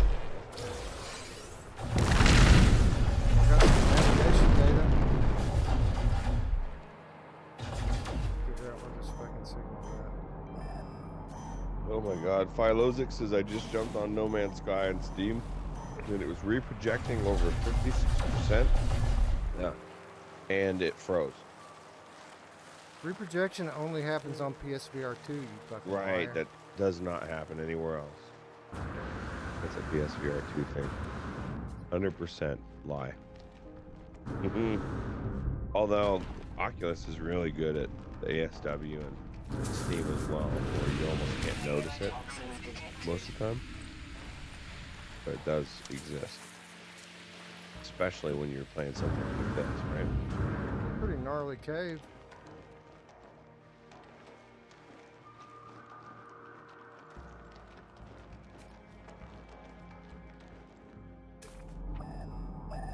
Grimrock says they're playing this on PS5 right now. You might run into Wes. Like Grimrock. Oh, I guess you will. You just ran into him.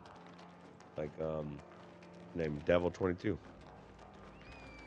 Or is that the same person? I hope so. Am I stuck? Fucking stuck, I know. Gotta go back out the other way. Scion says he likes Subnautica better than No Man's Sky. Well, see, Subnautica's actually got I mean, it's different, right? Like it's got an actual story to it. I'd rather play the Solus Project. If I'm gonna play this type of off-world survivalish type thing, I want something that is gonna give me a cryptic, eerie fucking story. Yeah, I think Starfield in VR would be amazing. Especially once you can start modding it. Who knows what the hell they're gonna do? Somebody's gonna make it just like Star Wars Smash. Did you play the Solus That would be Project, sick. Ruuts? I thought I did. I can't remember. It's pretty good, man. I know didn't Scion really like it? Yeah, he's the reason I played it, because he kept requesting it.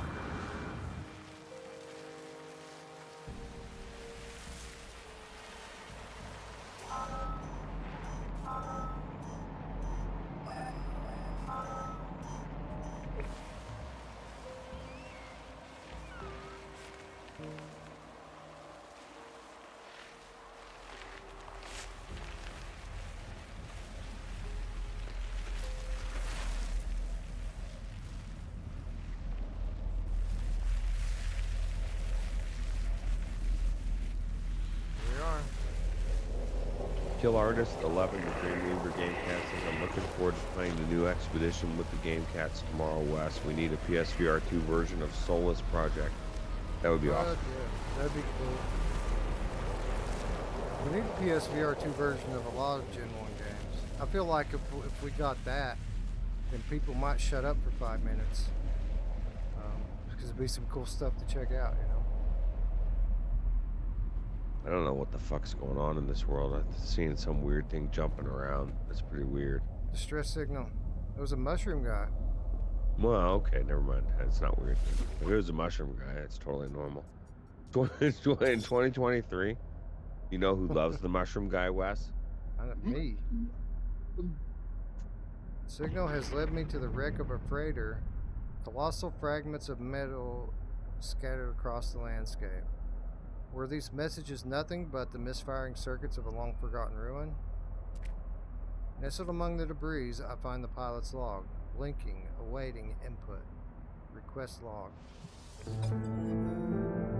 Instead of displaying the ship's log, the terminal splits out a strange sequence of numbers. They're followed by a short message. The message is, pay a narrator, Hello Games. Please. Yeah, right. Next the anomaly update. comes Good for the stars. You know who else comes for the stars? Yeah, all of them too. The schematic for a hyperdrive is attached to the end of the message. Oh, I got a new blueprint. Oh, great. You can build the wall now. Oh wait. I pull the blueprint from the computer, but this hyperdrive blueprint is for a conventional starship, not a freighter of this size. Someone placed this here after the crash, hoping it would be found. New technology discovered. Hyperdrive light speed warp drive. FL propulsion drive. that allows Starship to attain warp speed and jump between neighboring systems. User is advised to access hyperdrive systems through the galactic map.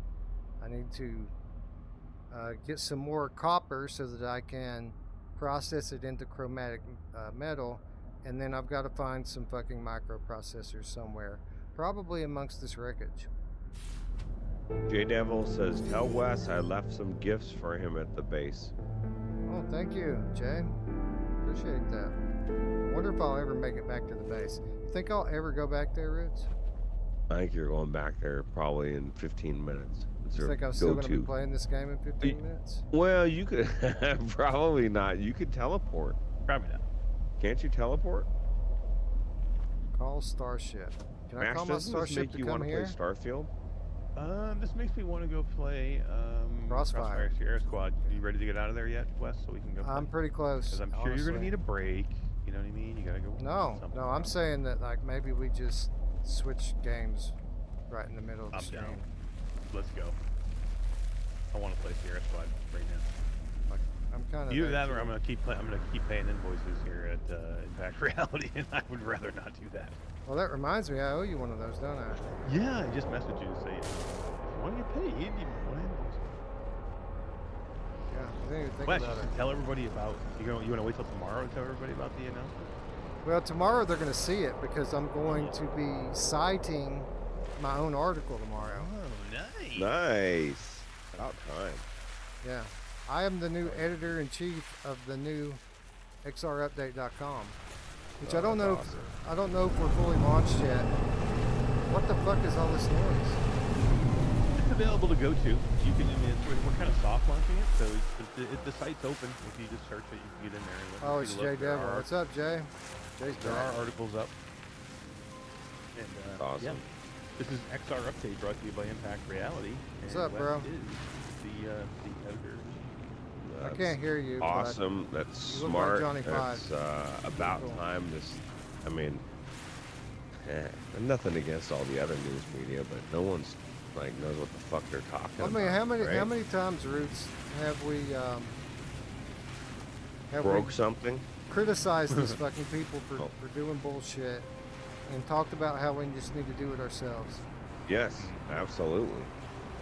And you got Wes at the helm of the editor, and that's the best news for it all. Absolutely.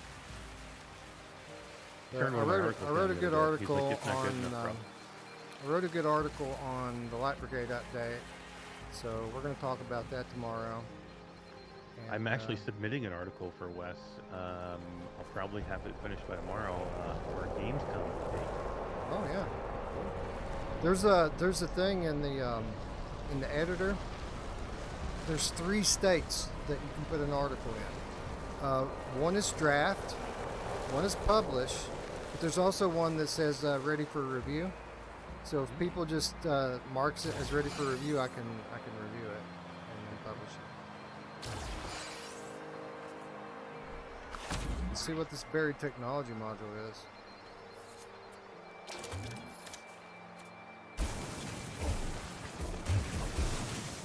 Yeah, I like this part of the game, digging shit up out of the ground. It's pretty cool. Oh, my inventory's full. I hate that shit. Well, I required stuff from, oh, he gave me the microprocessors that I need and the copper. Thank you, J Devil. I gotta drop something though so I can pick up this technology module. Inventory. What are we gonna drop? My inventory's not full. What the fuck? What's my Starship inventory? Okay, what are we gonna drop here? We'll drop that. You drop these marrow bulbs, I guess. They're not very valuable. Kill Artist says, Wes, I am so happy that things are going great for you at your new job. Yeah, I gotta say, I couldn't be happier. I mean, they're pretty much allowing me to do what I always wanted to do, even though it wasn't something that Impact Reality was doing when I joined them. So, like, they're just making it happen for me, and I'm eternally grateful for that. That's smart, too. It really is. Chrome Colossus says, go back to the base and see what Santa Claus brought you. Well, he just brought me everything that I need, dude. Like, I've got the stuff I need now to install the hyperdrive. So, I need to... Is that my ship? That is my ship. So I need to access the ship inventory and install with R2. Although I think it's not going to let me just do it. Like, I'm going to have to process the materials, right? Wes, I think I'm going to have to start doing the top 25 game list for XR update. Okay. Well, I mean... Since I get so pissed off about it. It'll have your name on it, so everyone will know it'll be your top 25 list.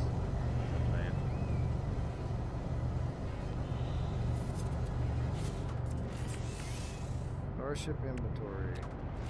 Install hyperdrive. Microprocessors. Got it.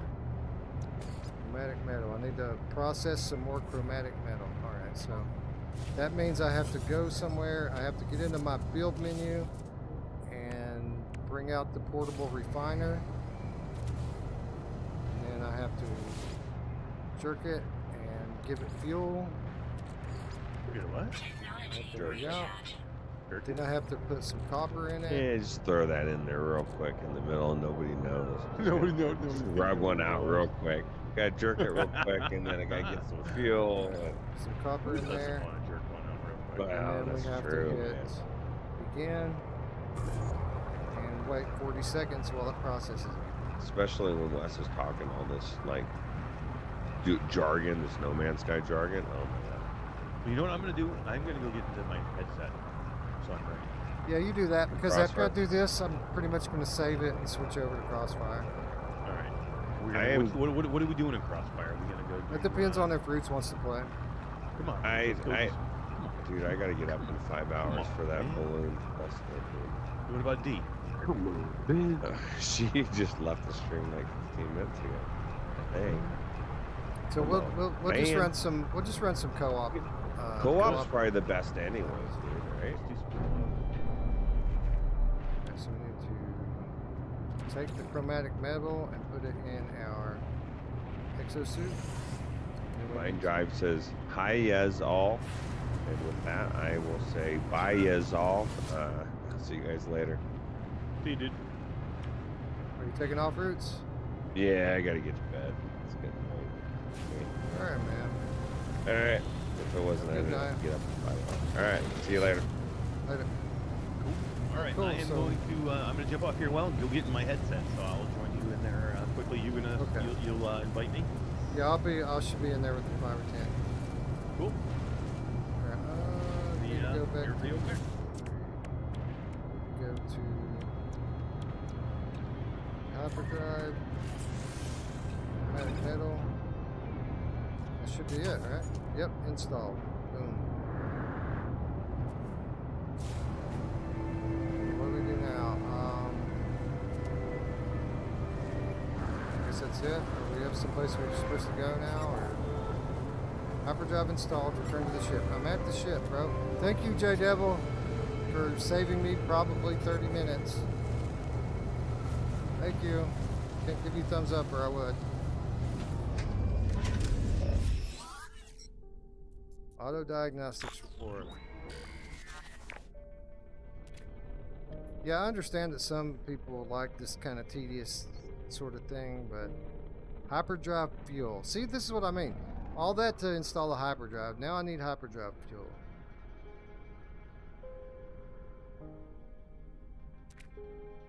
Warp cells. I gotta get warp cells now. I need to find a source of antimatter.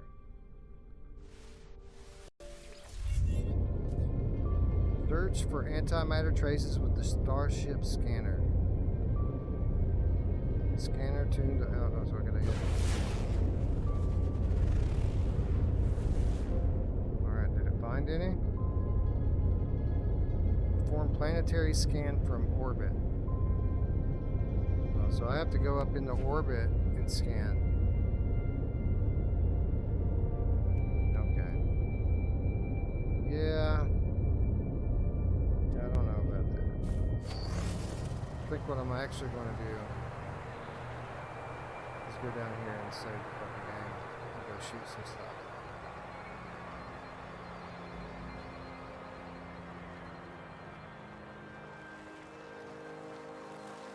But it's beautiful, and if you like this sort of game, you'll probably love it and play it forever. Just a little bit tedious for my taste.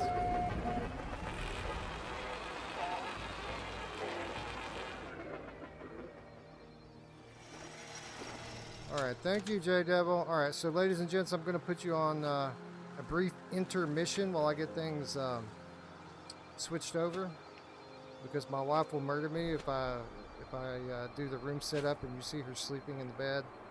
She probably wouldn't be too happy about that. So I'm going to put you guys on hold for 2, 3, 4 minutes. We'll let you watch some gameplay footage while I get the PlayStation switched over, and then we'll be right back.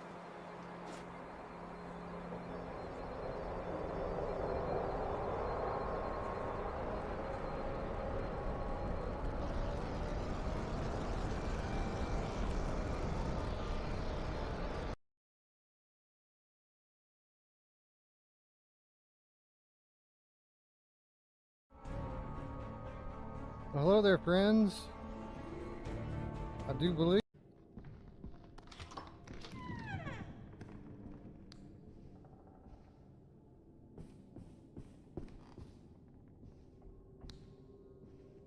bathroom locked.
Well, I'm back here again.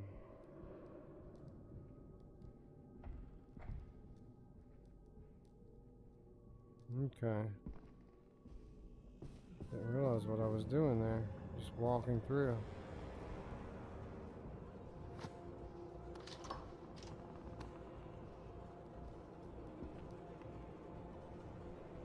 The music just definitely changed. I don't know why, but I don't like it.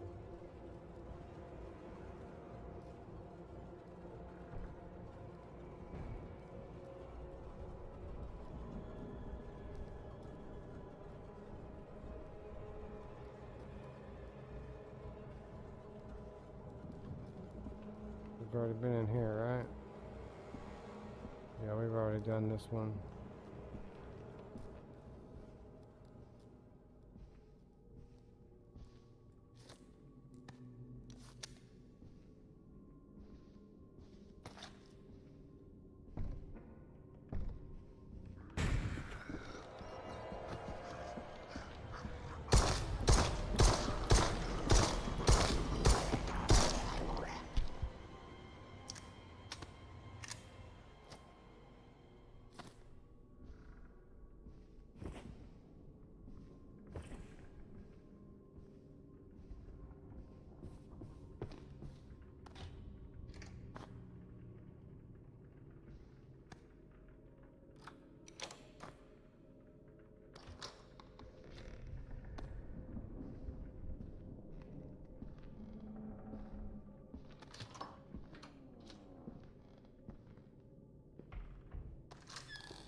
Racking up on ammo in here, boy. You'd think this was the FBI guy's room. Kinda sucks I didn't find any batteries in here, though.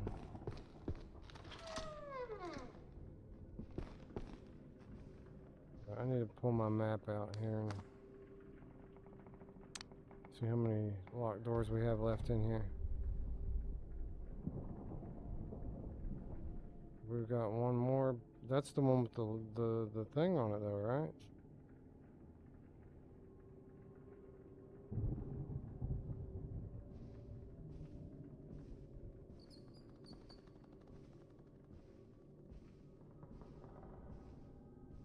Right to my left, there's supposed to be one here. Was it barricaded over? Yeah, that's what's up.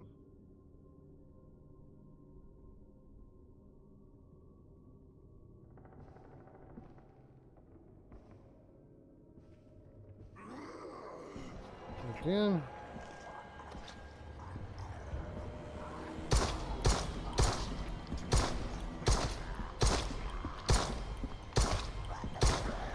Oh, really?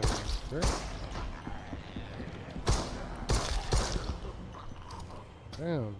How many clips am I going to unload in this dude?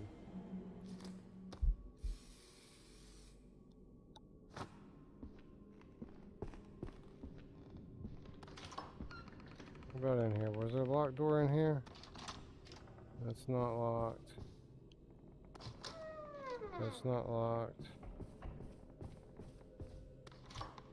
It's not locked. Where's that? So now I'm starting to get confused.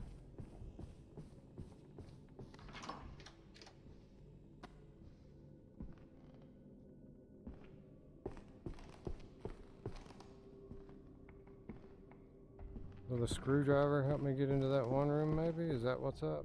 I gotta find a vent to go through. I bet that's it.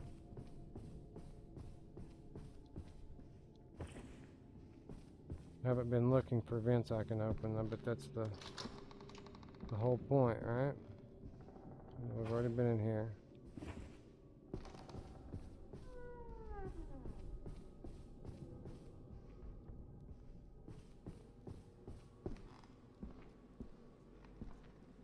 No screws here. Are you shitting me with this?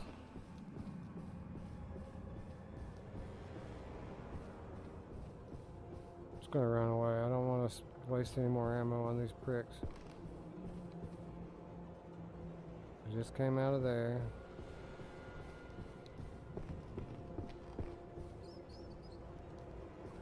Already been down there.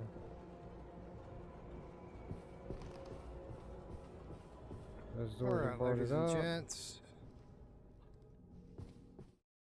we are back. Hold on, let me get you some sound. We are now in Crossfire Sierra Squad. That actually took a little bit longer than I was anticipating. Not much longer, but a little bit. I had to swap my console, actually, because I was playing No Man's Sky on my disc version, and my Crossfire save is on my discless version. So I had to literally take the console from my bedroom. I had to unhook it, run to the living room really quick and grab the other one and literally swap them. But luckily that doesn't take very long. I just pulled the cables out of one and stuck them in the other one, and it was all good to go. So we're ready. I just got to get MASH in here now. One of the things I really don't care for about Crossfire Sierra Squad is that you can't directly invite people. You have to give them your room code. So that's what we're going to do now, is I'm going to create a private room. 139221. Then we're going to go into the menu, find Masher, and send him a message with the game code. Game base. Well, there's Eric.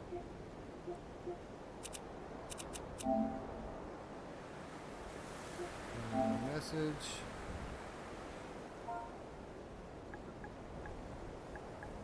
1, 3, 9, 2, 2, 1, go. Okay, so he should be here momentarily now.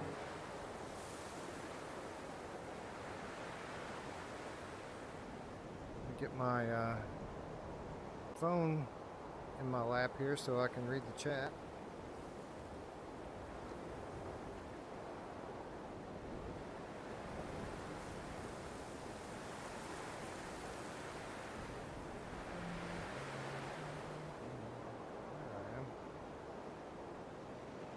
Still got 50 people watching. That's pretty cool. Thanks for hanging out, Chrome Colossus.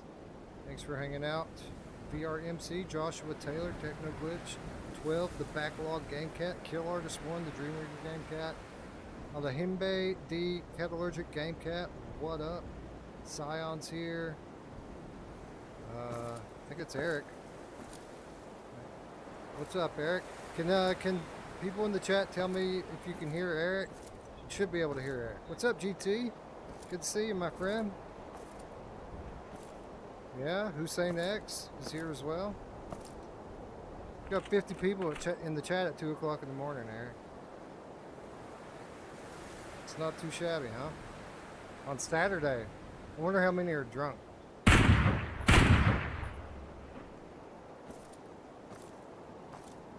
Yeah, if they're watching this, right? Probably intoxicated in some way.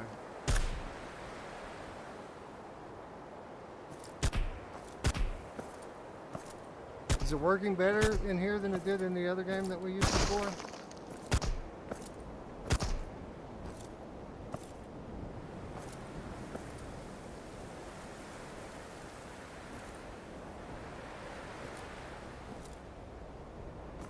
Alright, so they say can't hear Eric currently. So I need you to check your settings, Eric, to make sure that that you're allowing me to broadcast your thing here. Hold on. I don't know. I'm going into my settings to try to find it. Alright, let's see. Settings. Well, I mean, there's another way we could go about it if you want. Is there a way for you to put your mic on so that it goes through Discord? I can just capture that.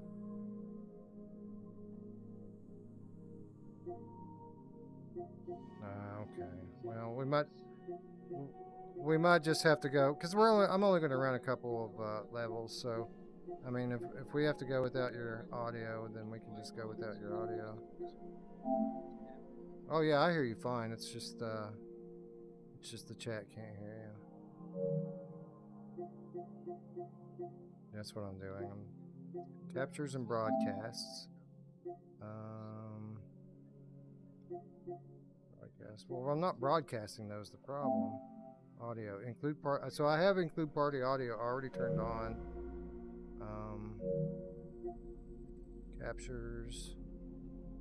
Auto upload, auto captures, sound, microphone, adjust microphone level, microphone status when logged in is on, microphone status when starting voice chat or broadcast don't change.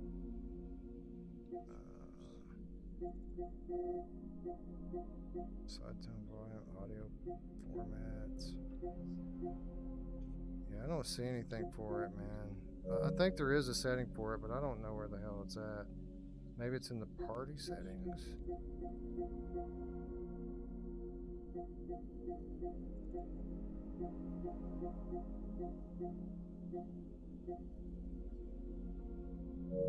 That would be if I were broadcasting directly from my PlayStation, which I'm not. I'm capturing it. Maybe let's go into music game base. Let's go into the game base. Start party. Why don't we start a party outside the game and see if that changes it maybe. Start party. Open. Let's do a close party. Eric Masher. Alright. so I think that... Okay, so you're in my party now. Say something? You definitely sound better. Let's see what this share screen, share party, invite to game, more, audio balance, mute all. Voice chat settings, here we go. Microphone level, mute voice, mute. If you turn this on, your voice won't be heard and you won't hear the voices of other players. Share your voice. Okay, I found it. So, you want to go into the party, the game base down there on the bottom, right? Yeah, so go into your Sony menu, like the main menu. At the bottom where you see the game and home and all that stuff, there's one that says game base. It's right next to the notification bell. All right, go into that. Scroll down to the headset icon and you'll see our party there. Click into the party. And after you click into the party, all the way to the right, you'll see 3 dots. Click on those dots. Voice chat settings, and then share your voice. It's the third option. All right, switch that to allow. All right, so if anything, that should fix it. If it's fixable, that should fix it. Alright, and if not, then we'll just fucking have to play. I'm going back into the game. Alright, so ladies and gentlemen of the chat, if you will please let us know if that fixed it. That would be great. Tech VR says that it wouldn't work for him, but or that was earlier. So somebody let me know. I knew there was a setting, but it's kind of weird that they don't have that setting in the actual settings menu. Right? It says my capture is too big on OBS. I'll make sure that it's set correctly.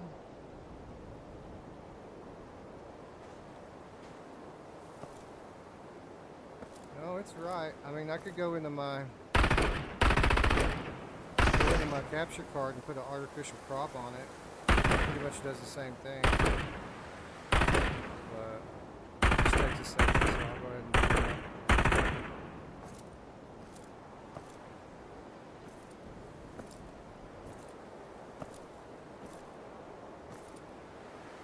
Alright, now we've got that crop on. And I go back into OBS.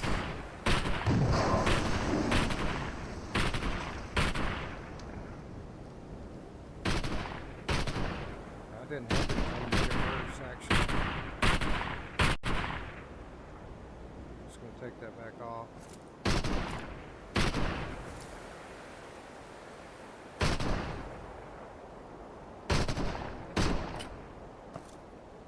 Oh, it took the crop away. I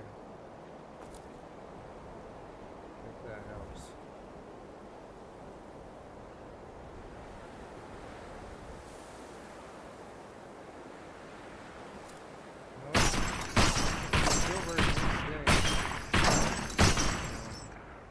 I don't know what you're seeing, GT. It may just be because I'm not looking directly at the screen or whatever.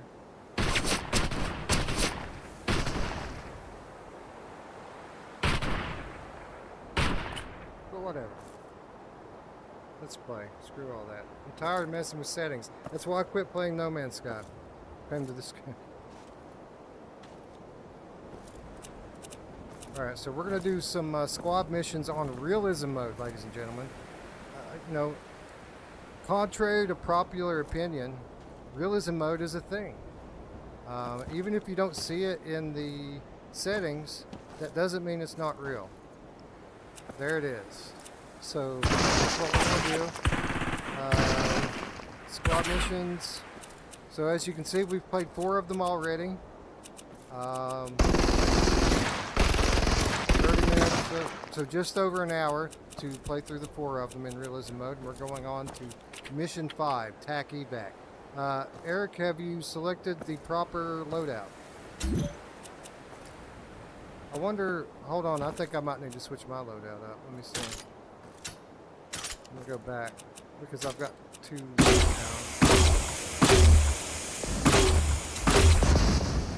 Yeah, I'm going to switch to my sniper rifle. Damn, dude. You're about to kill me. Alright, we're going to change to my PCW.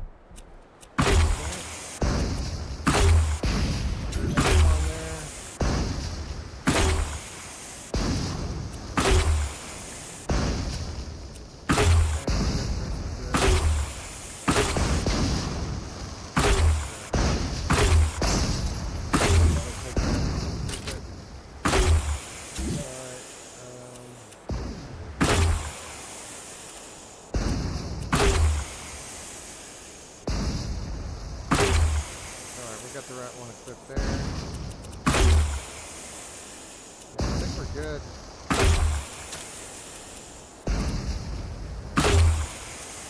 Squad missions. Let's go.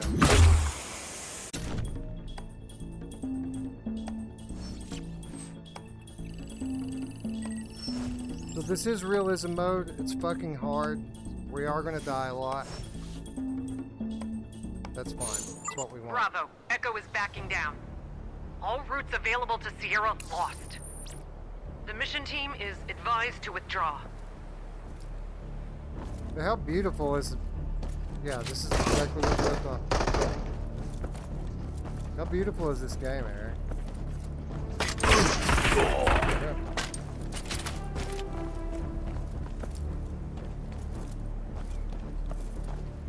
There's an RPG over here. Here they come. Information has come in about gangs going on a rampage. The main participating enemies are the Market Cartel gang. The gang leader is identified as Pitbull. Proceed with caution. The number of identified enemies is over 20. Got you.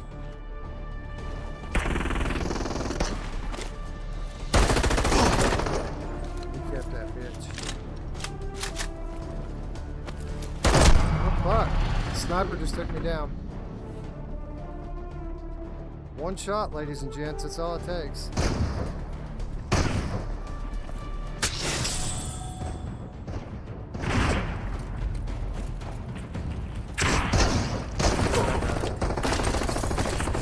Oh fuck! There's a dude over there. Okay.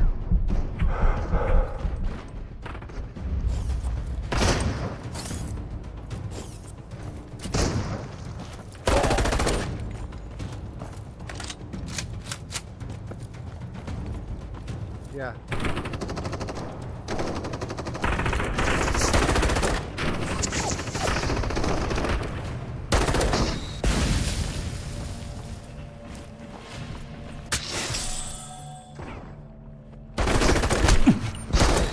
Fucking rocket launcher hit me too. Dead. Yep. So like everyone said, this game is too easy and it's boring. Bravo. Echo is backing down. All routes available to Sierra lost. The mission team is advised to withdraw.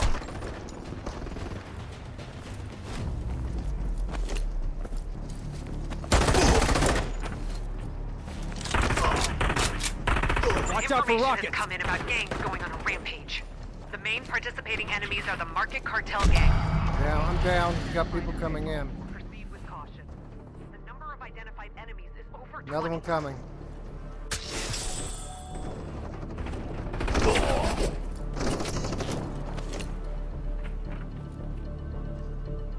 Yeah, we need to stay behind cover.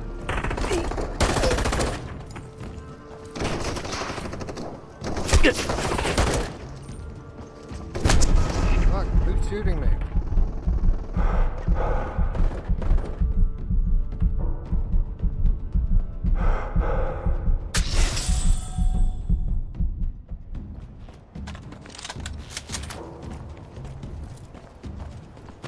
shoot you in the head for sure. You're done. Damn, I'm almost dead again. RPG. Damn. I'm dead. The rocket launcher got me. Guys coming in on me. Kneecap him, kneecap him.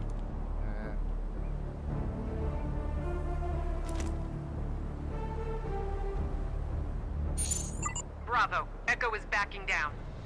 All routes available to Sierra lost. Alright. The mission team is We're warmed up advised to now. withdraw.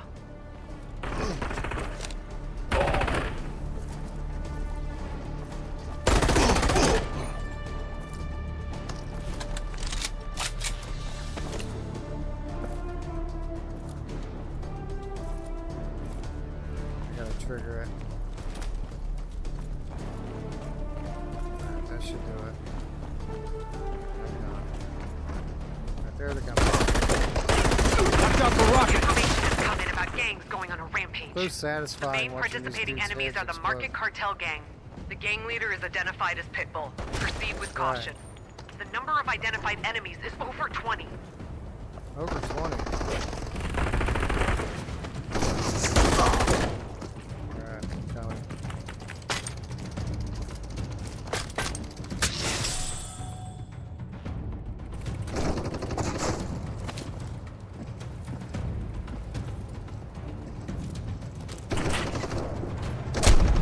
I'm down. Holy shit, man. Thank you. There's guys coming in.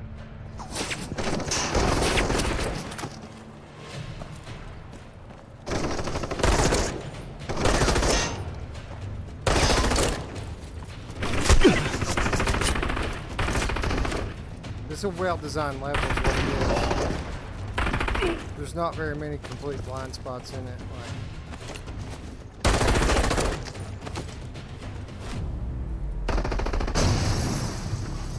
They keep coming in from different angles, and they misdirect you so that you're looking away. Alright. Yeah.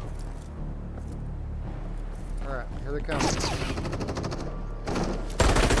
RPG.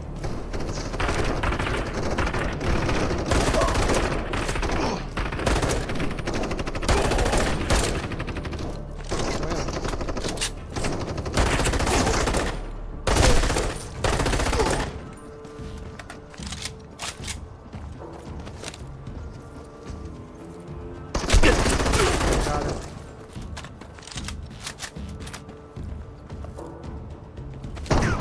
The gang was heated. We shouldn't move. Gang was hated. Heli requesting.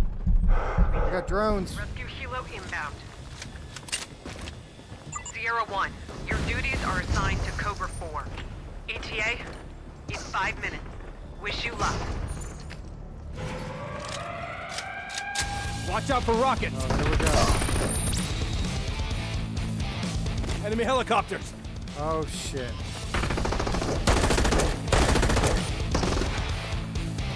Get the paratroopers.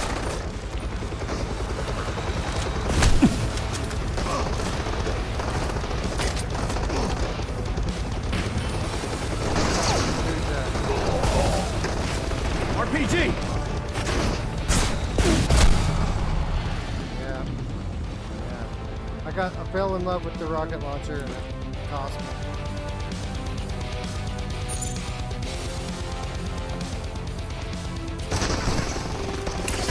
Watch out for rockets. Enemy helicopter. Fuck, I gotta get inside. Get the paratroopers. I'm down. Fuck me.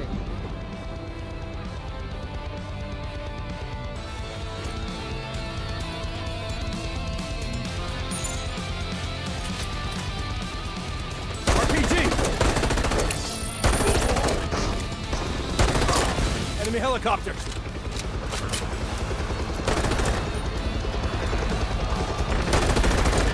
Get the paratroopers.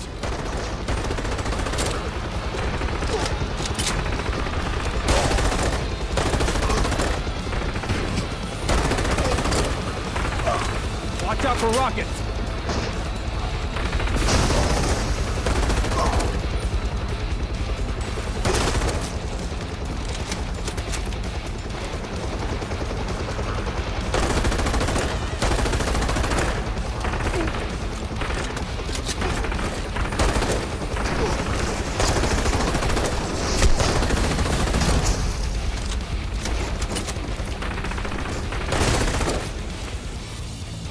Yeah, fucking drone got me.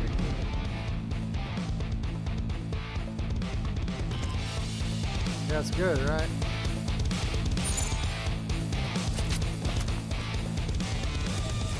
RPG! Enemy helicopter!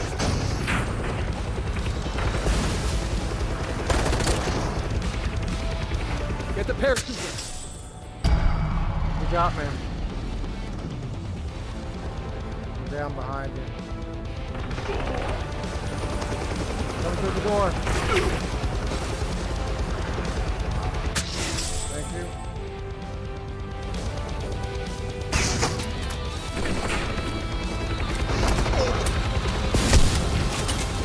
Watch out for rockets!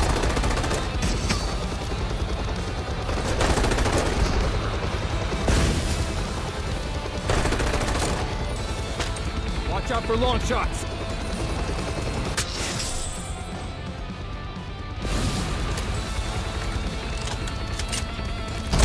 Damn, something killed me. I don't even know what it was. Sniper.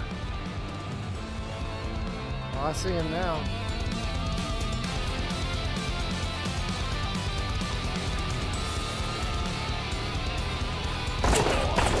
He should come back momentarily.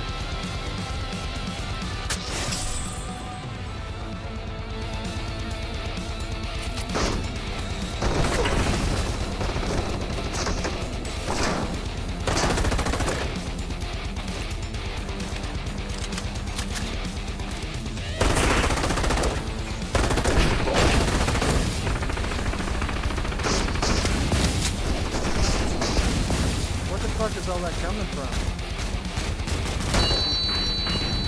They're fighting blind.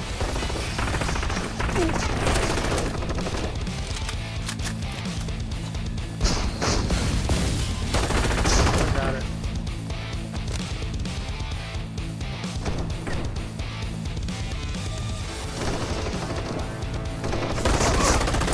That's what I like about this realism mode, is you can't see where these dudes are. Like, in the regular mode, they have markers on them.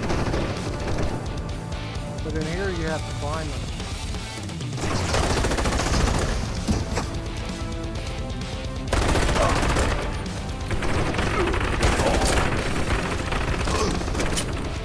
There's a guy who looks like they're in charge. That's Pitbull. Take him down, quickly! Like from Miami?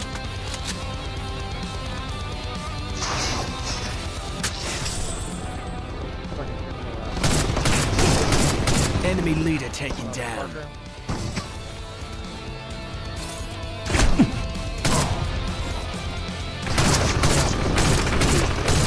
You got me, I'm down. Watch out, behind you, behind you, behind you.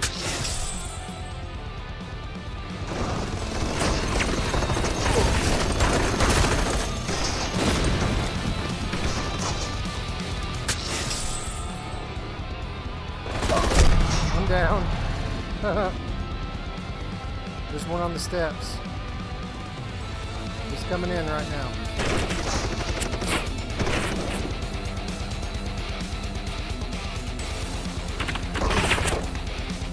Got it. There's one down on the bottom.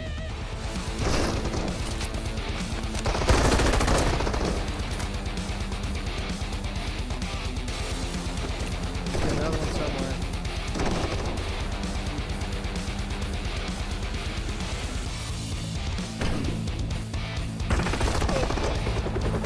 Short strip. This is Sierra 1.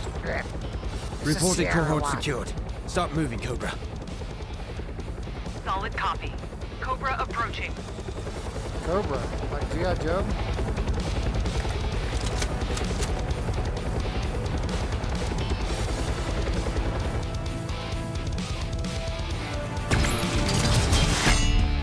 Got an A.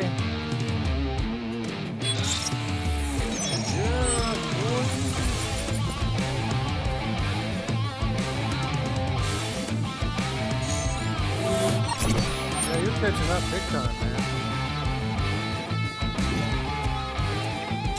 Well, this is something that I hate that we have to come back here to go to the next mission. That sucks.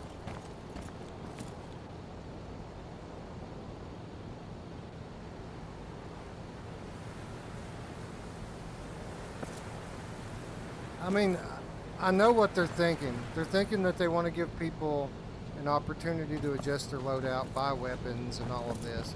There should be an in-between, right? A way to do that without completely killing the campaign, you know. Give me just a second. I'm going to see what the chat has to say about it, and we'll move on.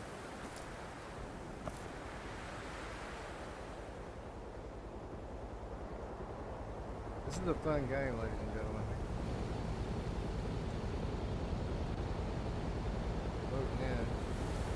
Still waiting on the chat to load up. Oh, yeah.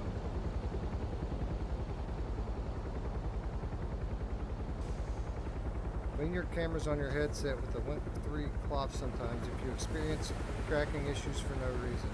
It's obvious, but rarely does anyone do it. That's a good tip, and you're absolutely right. I find turning controllers off and on fixes the tracking issues. I'm not really having any tracking issues. I don't know if someone else is talking about that, but like, yeah, no, I have no tracking issues. All right, cool. Thanks for hanging out, ladies and gents. 55 in chat. Gamertag hanging out with us. Yeah, man, if you want to jump in GT and do some horde mode, 139221. Let's run another co-op mission. If somebody wants to jump into horde mode, that will be ready. 139221. I agree. I need to get my wife to buy another headset so we can go up here. This is Sierra. We arrived into a radio wave detected area and no anomalies found. Are you sure of these cohorts? It's definitive. He sounds like an Australian Batman, doesn't We he? are entering the building.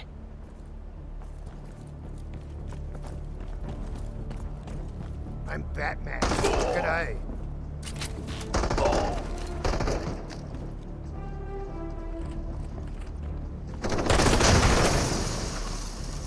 Enemy field information systems found. Can you get some information out? May have to try it. I'm down. Motherfucker. There's a guy at the end of the corridor.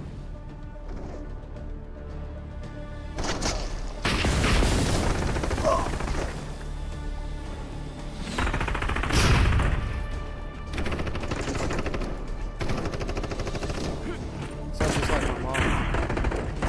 Guy's coming in.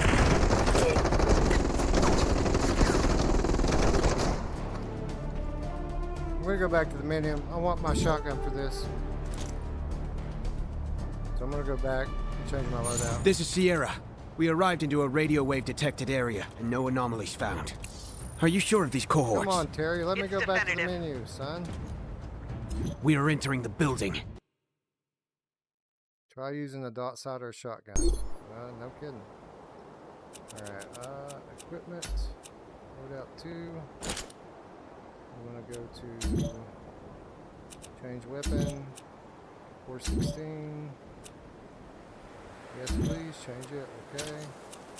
Got all my shit on there, which is good. Let's go back. Go to sub weapon. Change weapon. Go shotgun. 4 super. Change weapon. Okay. And we're all ready to go. You good, or you need to change up too?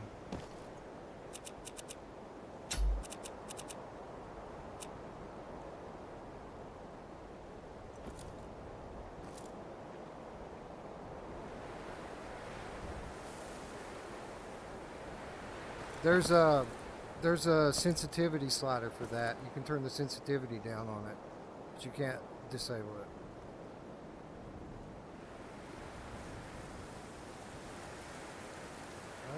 Maybe. Let me see. Let's see. Tunneling, rotation type, rotation speed. Select primary hand, auxiliary hand control. Do not use. So I have that turned off, whatever auxiliary hand control is. There we go. Left hand magnetic intensity. It's right under that.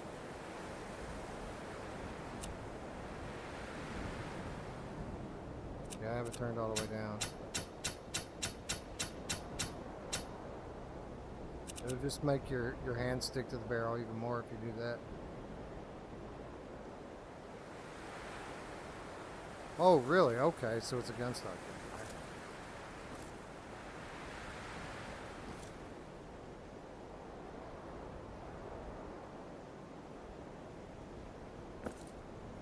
Oh, cool.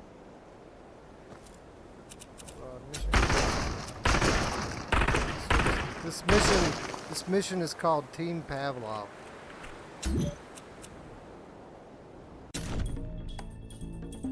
I like it too.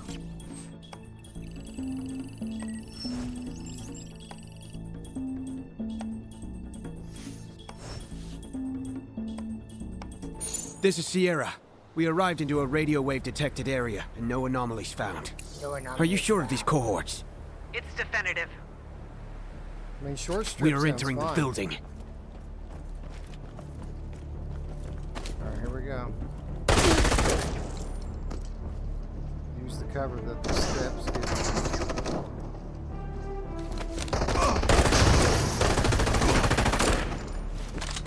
Enemy field information systems found. Can you get some information out? Aggressive, aren't May they? have to try it. It's done.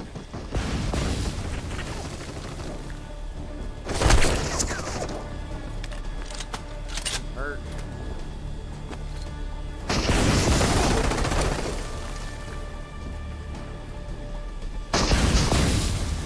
That fucking drone down out there, man.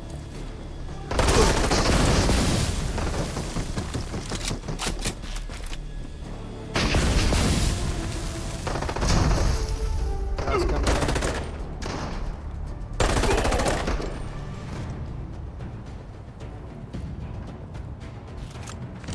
RPG! RPG. Watch out for long shots.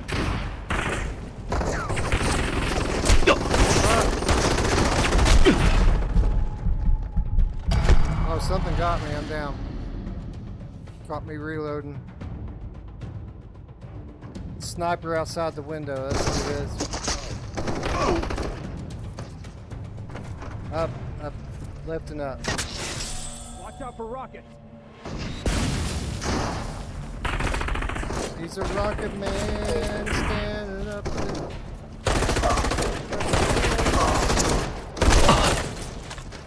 I'll get you whenever I can clear it.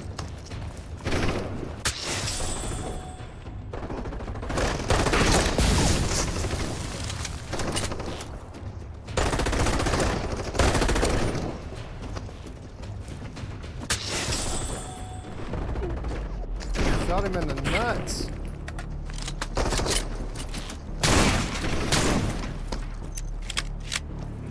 That's why I changed my loadout.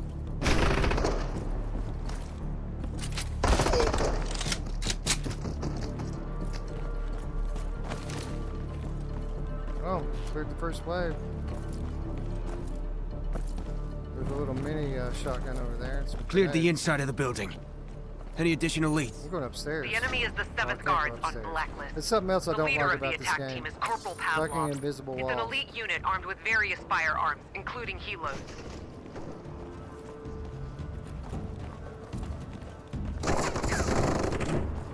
Might take it with after we clear this area.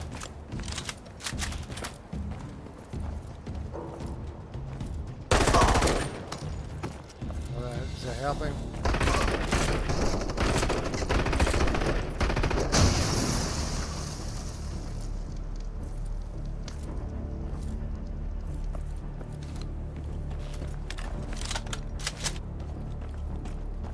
glad, man.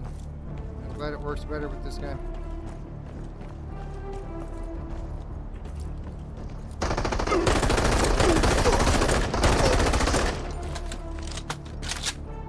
I don't trust this area, man.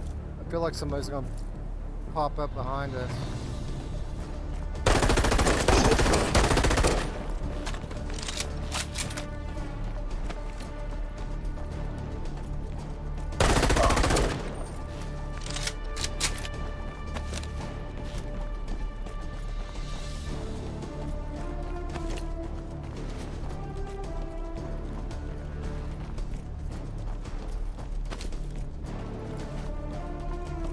Not in an operational zone. What the fuck are you talking about? RPG!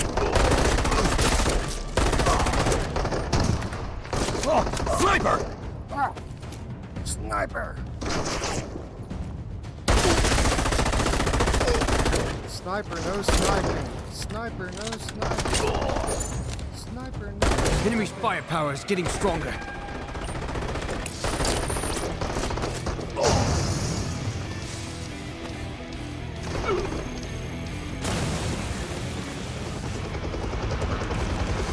Coming inbound! Not in an Heavy operational armors, zone. preparing to descend. That guy is the chief. It's his code name.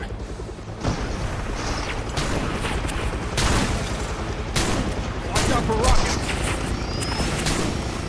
Enemy commander removed.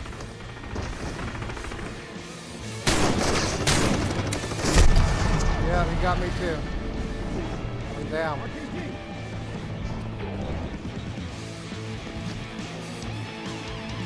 There was a guy up top and two coming in from the left. Enemy's firepower is getting stronger. Watch out for rockets!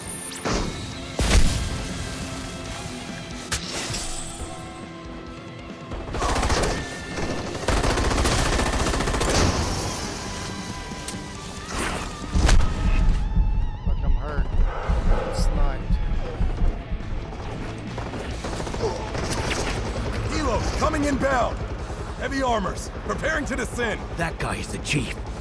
It's his code name. Chief Pavlov. RPG! I'm down. I'm down behind the car. Yeah, you got three coming in on you. 4, 5, 6, 7, 2 up top. Watch out for rockets! Yeah, run away.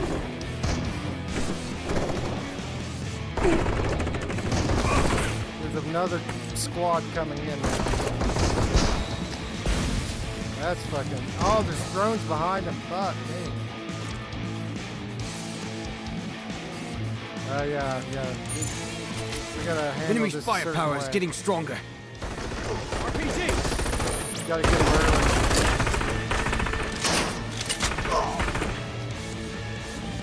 Wish I could just shoot the fucking helicopter down. Helos coming inbound. We gotta find a spot Heavy to armors, hide. preparing to descend. That guy is the chief. It's his code name.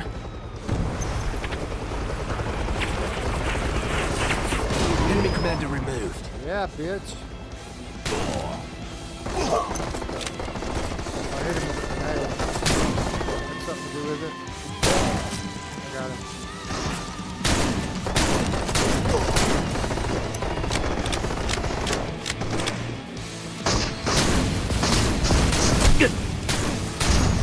Pretty good.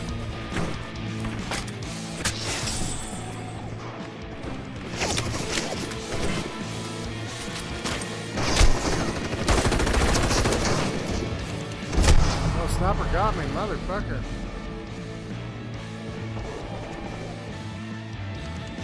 I'm down right in front of you. Thank you.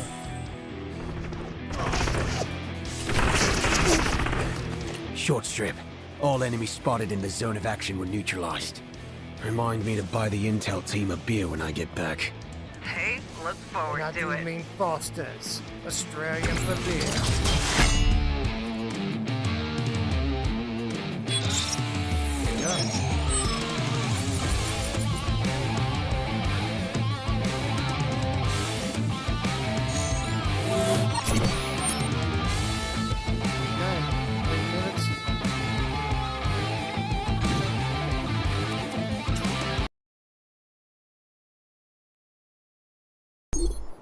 I think realism might be the hardest difficulty, actually. It's called devs can't clear it. I don't know. I don't think you can. Oh no, you can do devs couldn't clear in arcade mode. We can try that if you want. All right. Do you want to start over on mission 1, or do you want to pick a different mission? Right, let's see here. Let's see what the chat has to say. It's really loud.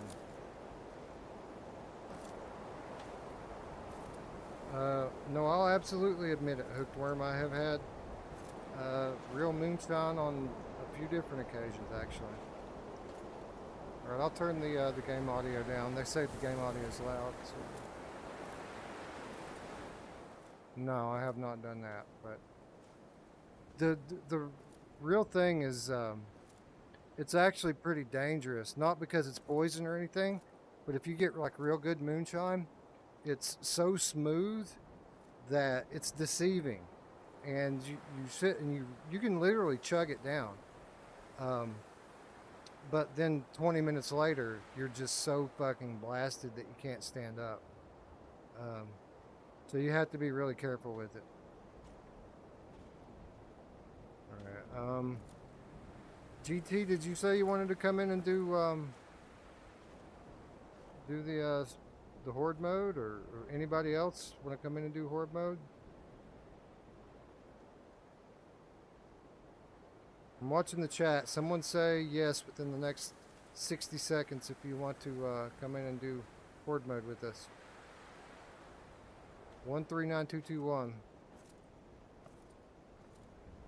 I'm not going to play for very much longer, but it doesn't take very long to do a run before you die.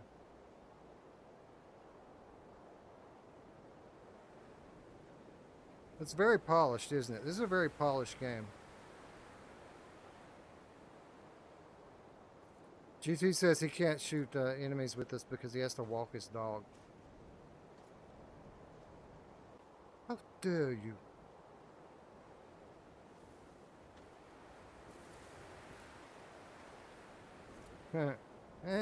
Alright, we'll do one or two of these on devs couldn't clear mode, and then we'll call it a stream. I do want to thank everyone for hanging out and staying up late with us on a Saturday, though. Super cool. Glad that we could come in here, MASH, and demonstrate for people what this game is.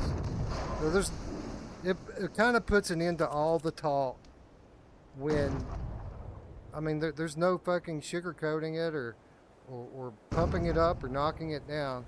This is what it is. Everyone can see. I'm going to switch my loadout to loadout 1 with the sniper rifle. And then we'll come back for the shotgun if we need it.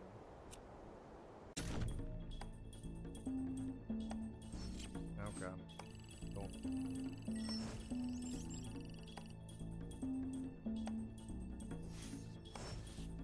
Yeah. Level 1 on devs couldn't clear it. Arcade style. Gangs are rioting in the city.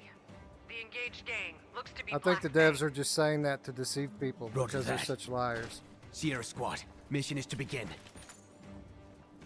Oh, I remember this. Man, gangs fighting like PMCs. It's ridiculous. Keep on your toes. Yeah. Oh, there's so many of them. Fuck me. I'm down. I'm down. I think shotgun was the way to go.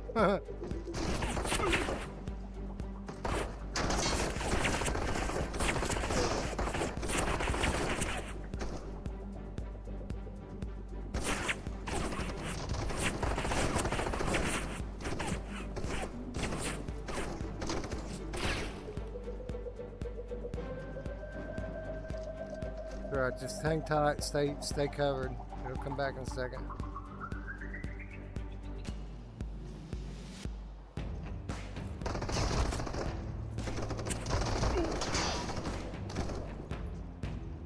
Stay covered. This guy got you on your left. Watch out. You might need to fall back.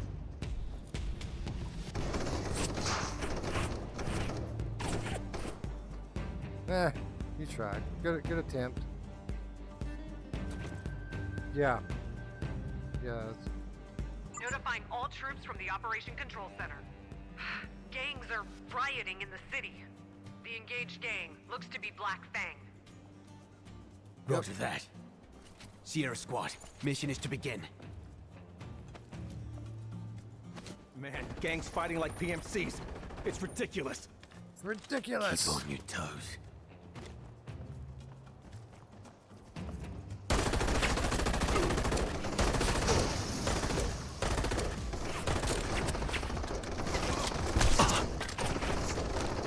RPG!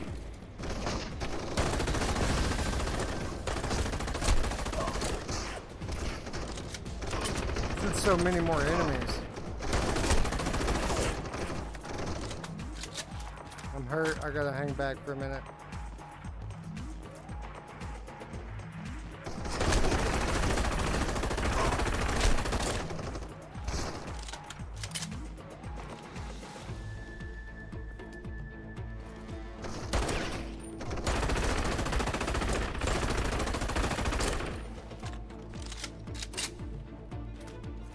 I swear to God, man, the fucking the sense controllers, they're my favorite thing about this generation of VR. They make such a difference in these shooter games. The way the guns feel.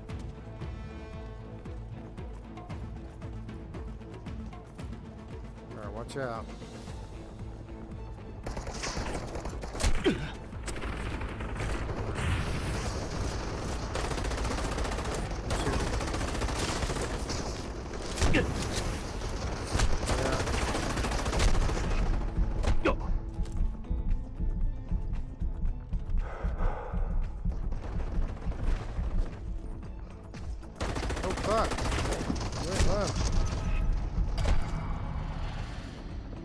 Yeah, I blew him up, but it was too late. Notifying all troops from the Operation Control Center. Gangs are rioting in the city. The engaged gang looks to be Black Fang. Must be Portland. Roger that.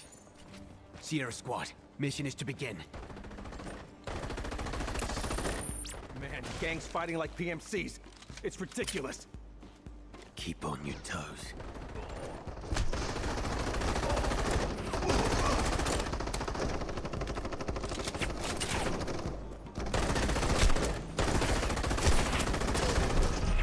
I'm almost dead.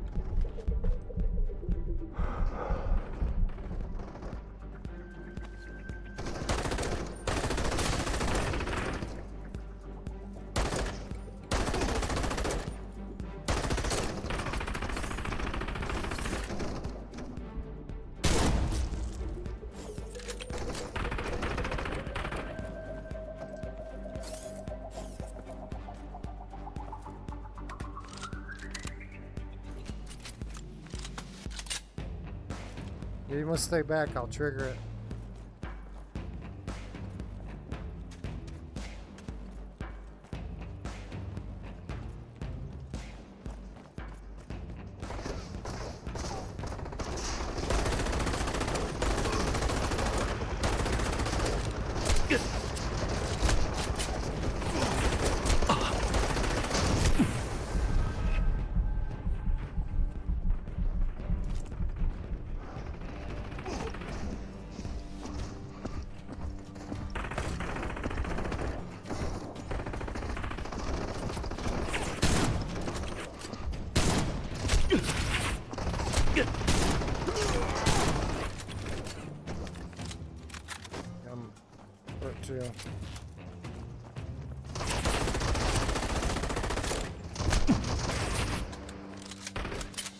Fucking bullet sponges, dude.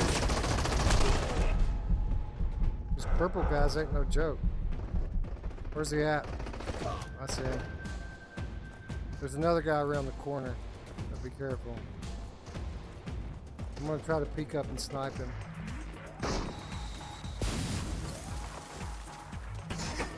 see the sniper. Got him. There's another sniper too. I'm gonna shoot him in the ass. Got him. There's another one over there. Got him. I love the sniping in this game. I so want Sniper Elite to come to PlayStation VR. I need it.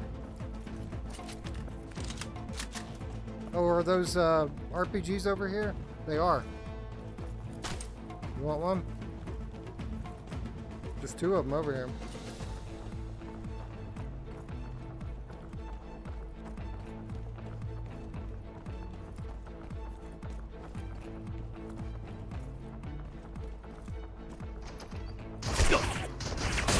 Oh crap. Did that hurt you? Watch out for long shots. Alright, I got you.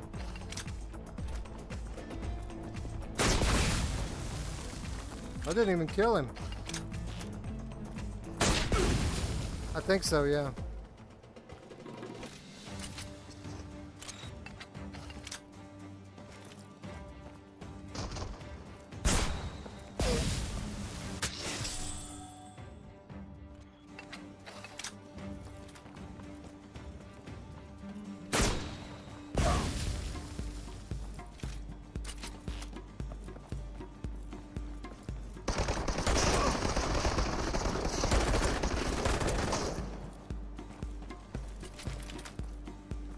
He's not.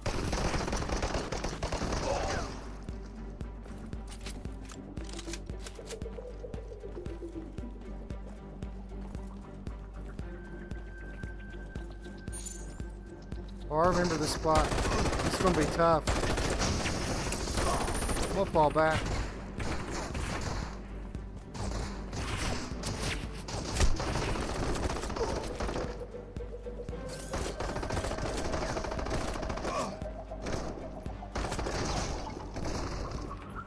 Man, I need to get up these steps, but I can't. Won't let me go over there.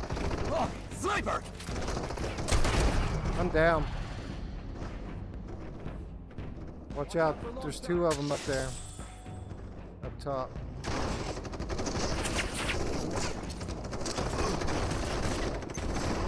Oh, watch out. Errant grenade.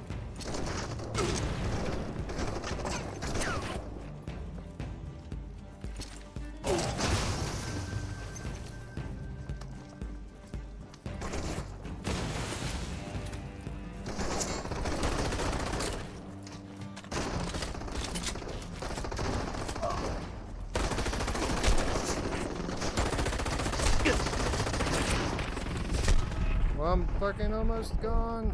Shit. I refuse to use my stim pack. I just won't. Yeah, and that's the only way for us to stay alive, you know?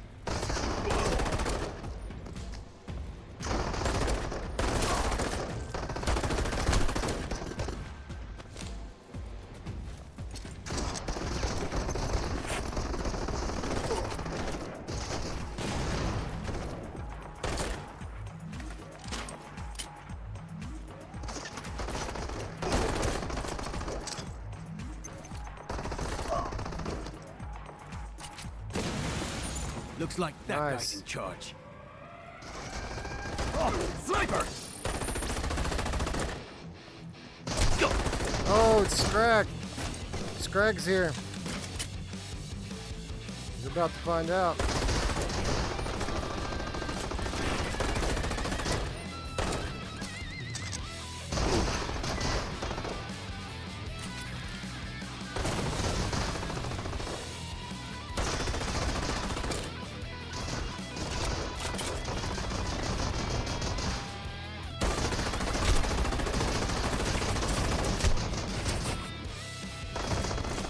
Tango's down.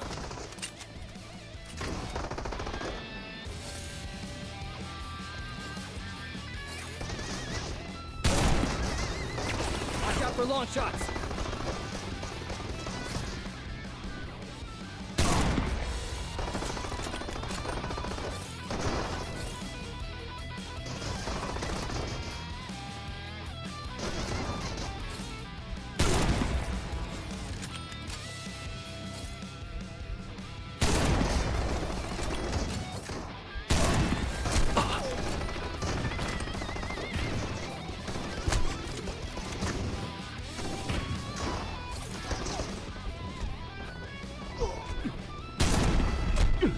Fuck.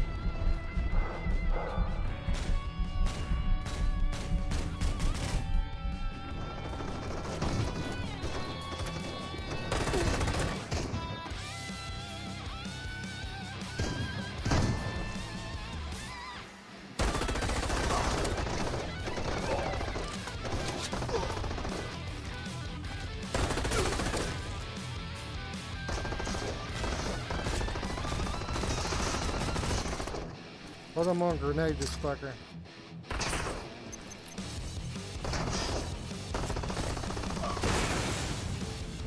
I'm gonna do it again. Status report from Sierra. Stopped all enemies trying to break through the siege. Yeah, boy. Roger that. Dev couldn't clear it, but you know who could? My mom.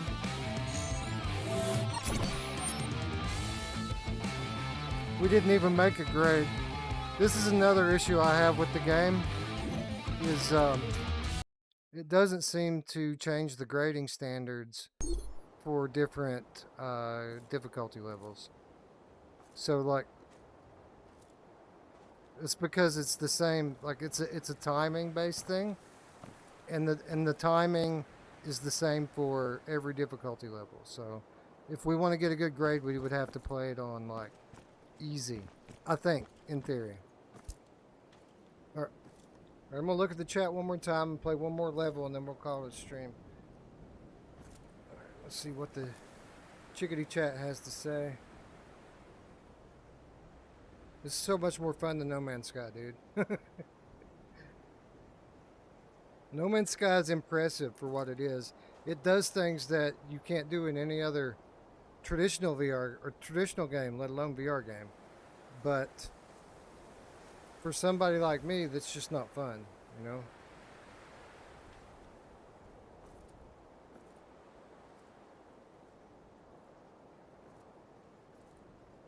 Distracted says, I suck at throwing grenades like real bad. Yeah, I normally do, but this game handles it very well. And this headset, by the way.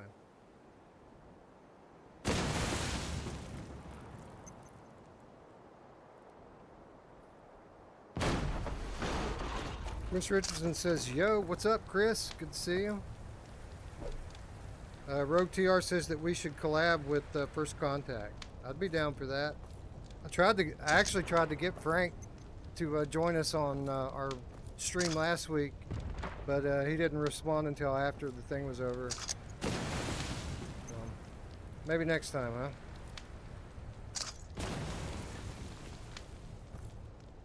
That's what she said.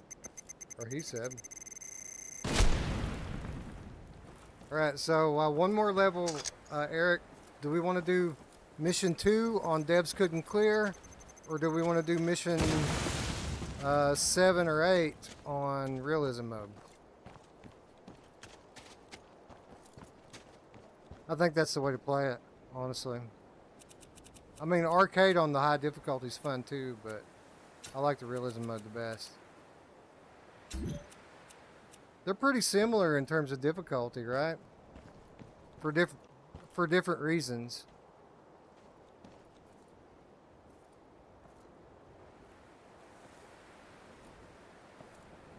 All right, let's go.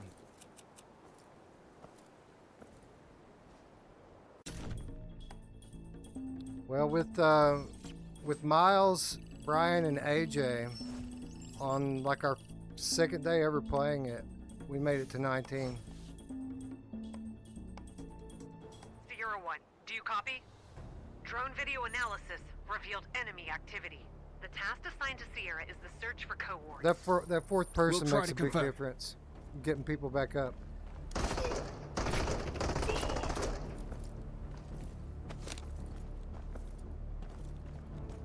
Yeah, but so do you.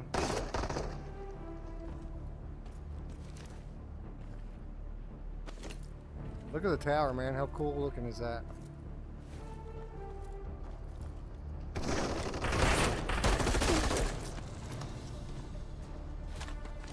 Reload. Yeah. Got it. Nope. LAB is hiding in the building's shadow. Bravo is unable to move their ground forces. Code I see. Gray, blocked by air defenses. Got you back up. Roger that, short strip. We'll destroy the LAV and secure Bravo's return. Bravo, guys. They shouldn't have bragged about that much. The field guys are easier to deal with in realism mode. There's a couple headshots to take them down.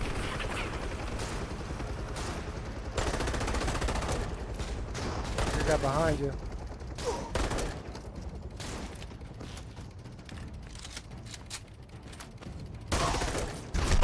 Oh, what the hell got me? Something just hit me. Oh, I see him back there, motherfucker.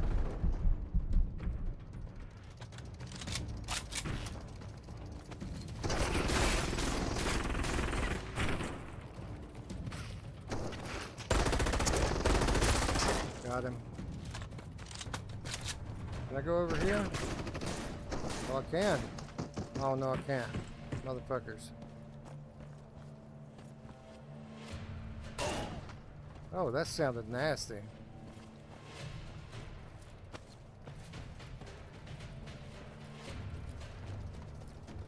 Where's the sniper? Watch out. Got him.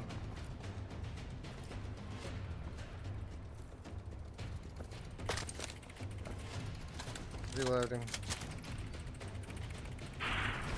Oh fuck, they're everywhere. Run! Alright, I'm retreating, hold on. What does it look like in there? Oh, there's a fucking rocket just hit me. I got him. I gotta get this rocket launcher guy though. Alright, I got him. Alright, I'm coming to you.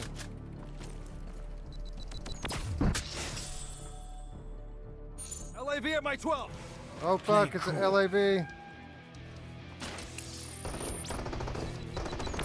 Alright, I'll take the tank. Just keep guys off of me.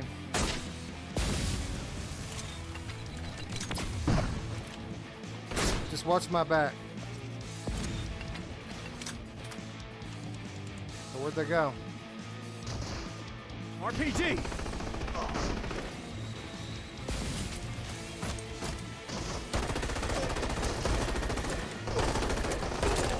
Watch out for long shots.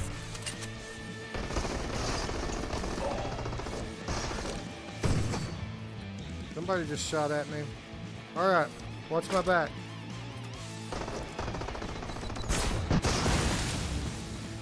Watch out for rockets.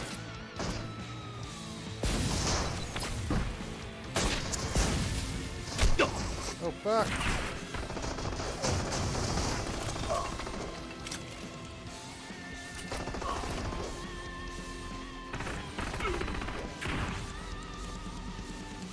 Alright, I'm looking for him. Hold on.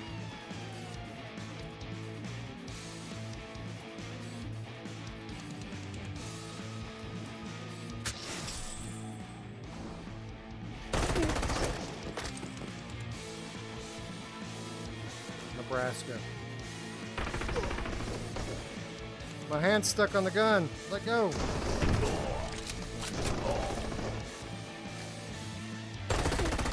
Oh, we got guys on the roof. Watch out. I'm down. Rocket guys up on the roof. Yeah, take your time. You got a guy coming in on you, though.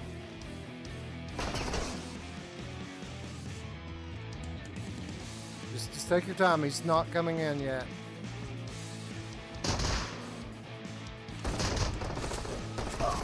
All right, you got him down. He's yeah, you got him. There's a tanks back,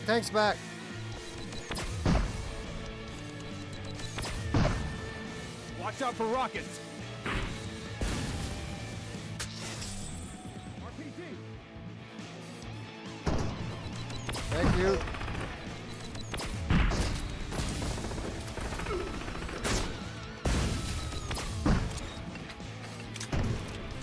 Watch out for rockets. Oh, I missed the fucking tank somehow. Oh, sniper!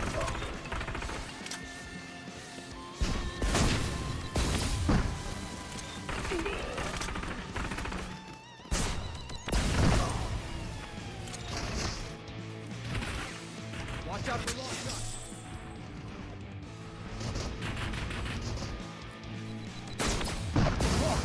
Sniper!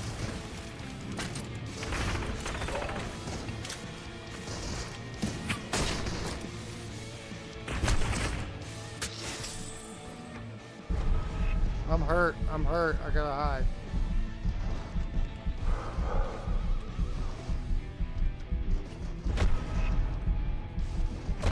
I'm down, motherfucker.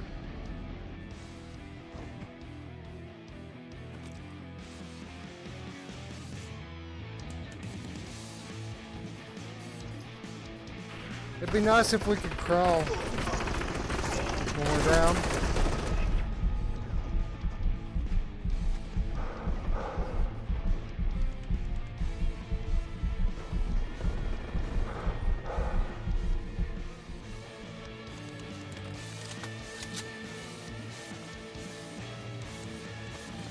Here comes the tank. You want to shoot it or you want me to get it? LAV at my 12. Play cool.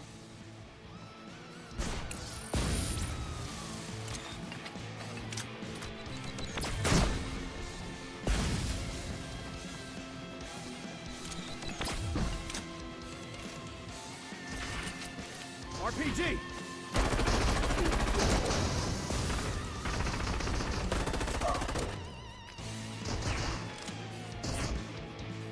My hand is stuck to the fucking gun.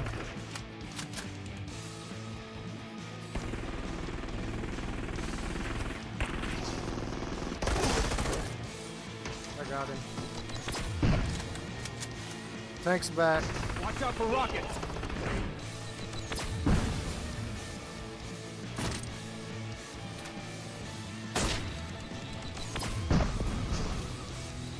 Watch out for long shots. Oh, sniper!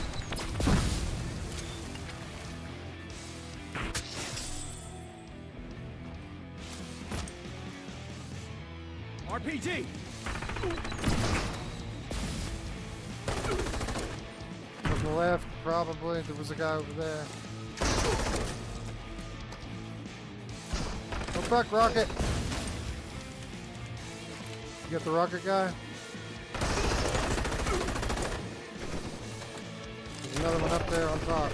Watch out for rockets. Oh, you can shoot the rockets out of the air. Yep, I just did it. It's pretty cool.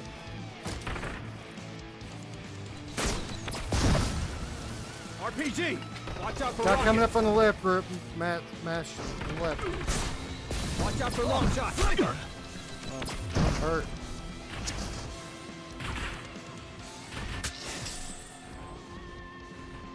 Watch out for long shots.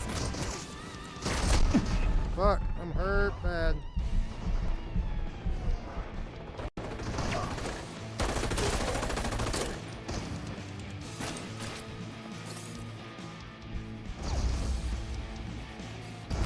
Fuck, sniper got me. Fun, right?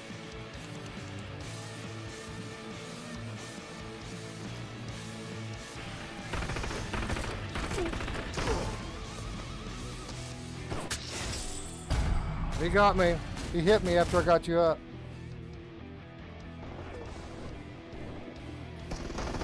There's a guy behind you, behind you, behind you, behind you. Up, up, up, up, up. Coming in the door, coming in the door.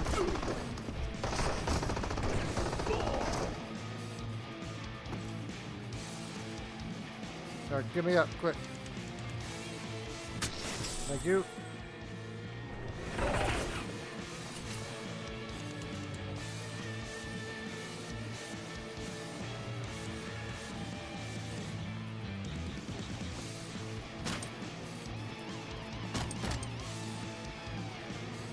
Come and get it, motherfucker. LAV at my 12. Play cool.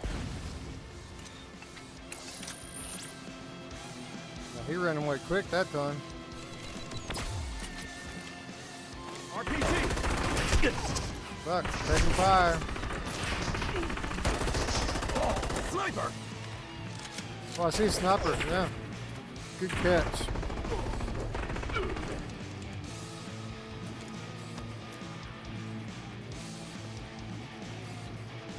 Oh, here it comes.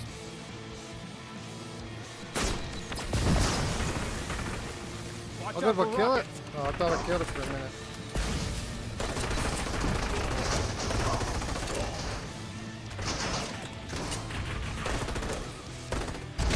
I'm down.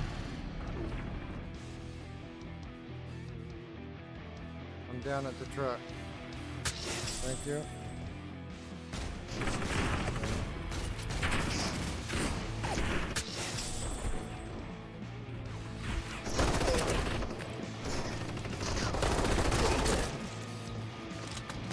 Guy sneaking up behind us. RPG.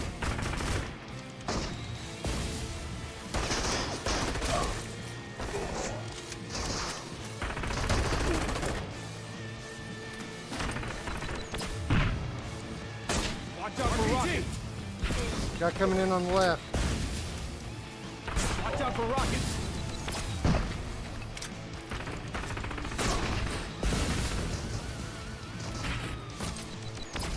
Or we gotta wait on the RPGs to cool down. Watch out for long shots. I'm down. Sniper got me. Or, yeah, sniper. Watch out, guys coming in, guys coming in. Inch at a time, right?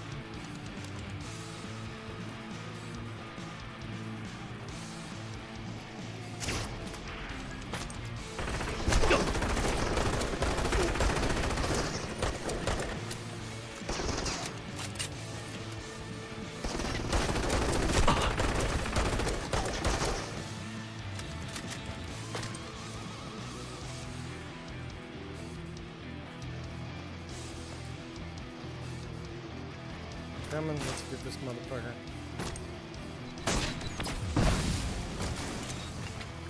LAV at my 12. Play cool. Bitch.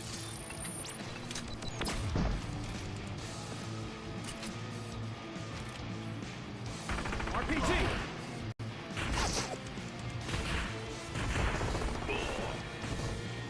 Sniper.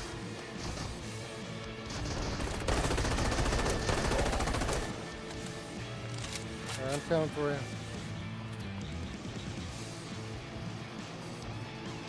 These guys hide all over this fucking place.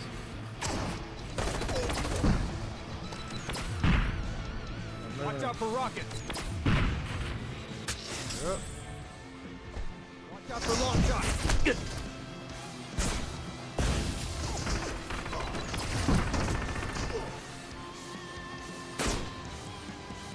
Gotcha. Well, I'm down, motherfucker. Sniper or something, I don't know. Shotgun. Yeah.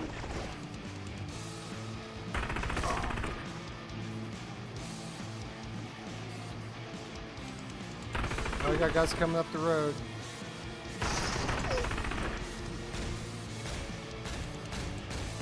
RPG. Yeah, I've been down. No, when you said guy behind you, I was down then.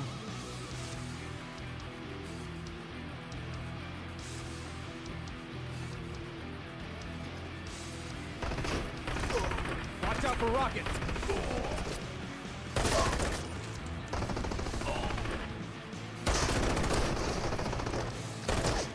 I shot you.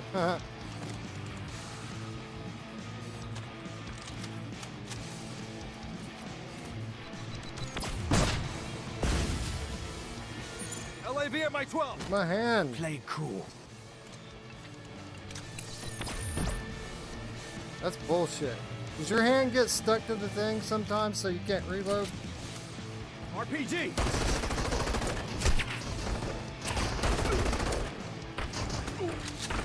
Sniper! Got the snapper.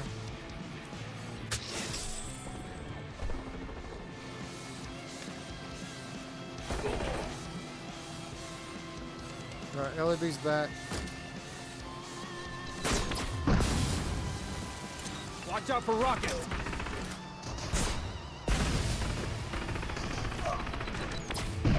Watch out for long shots. Watch out for fucking everybody. Holy shit.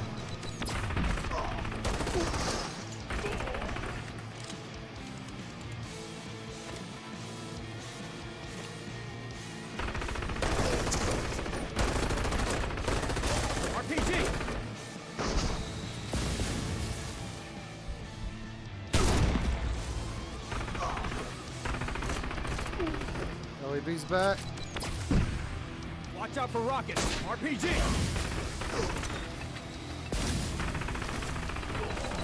Sniper!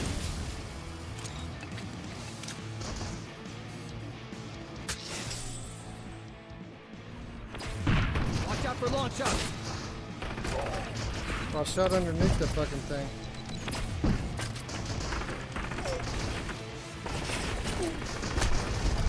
I'm down. I was trying to reload the rocket launcher, but it hadn't cooled down yet, so. Yep. Watch out for rockets.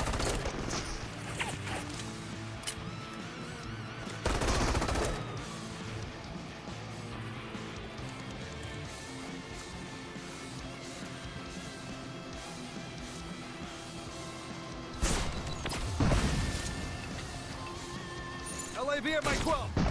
Play it cool.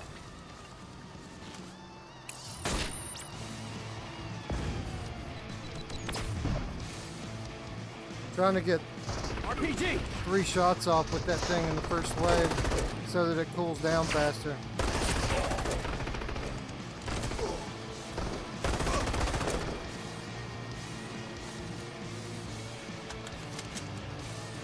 Coming back or, yep.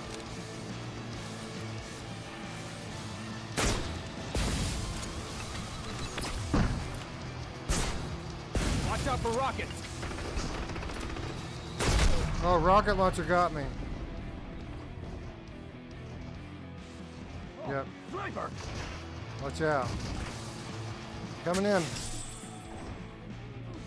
No, yeah, you got me.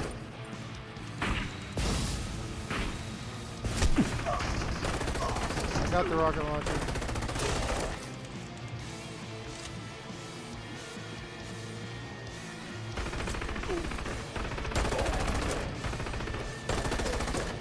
RPG.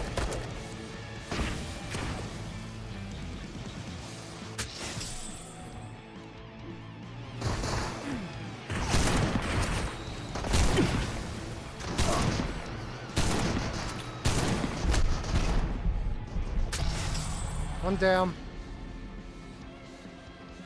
Get me back up before they kill you.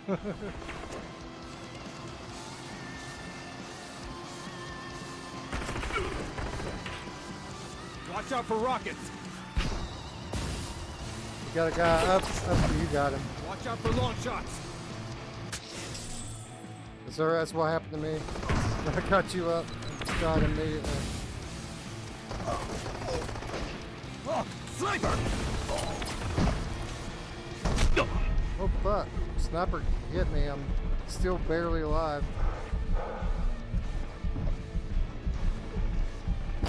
I'm down, something got me.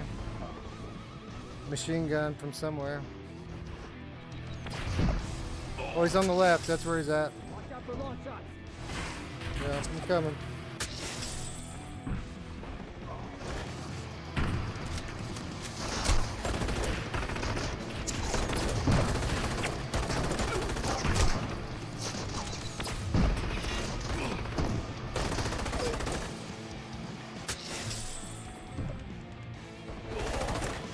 Alright, taking on the LAV now.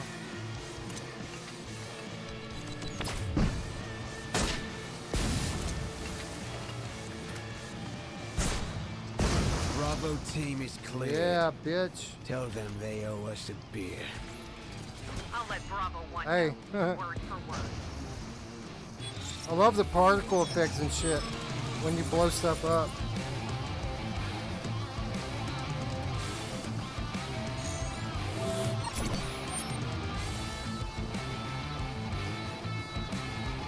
Yeah. That's a lot of dudes. That's fucking 212 enemies.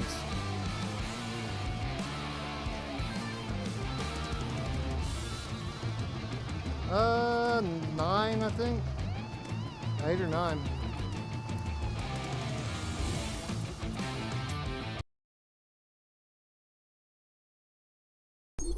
You know I want to keep going, right? It's after 3 a.m. though. We got to call it an episode at some point. Wow, though. Let's check in with the chat one more time before we say goodnight. You know, my microphone could have died 30 minutes ago and I wouldn't know it. Wow, this game's so much fun, though. I mean, it's so much fun. I can't believe it got the reception that it got from some people. Again, though, a lot of those people were people that didn't play it, so no big, huge surprises there.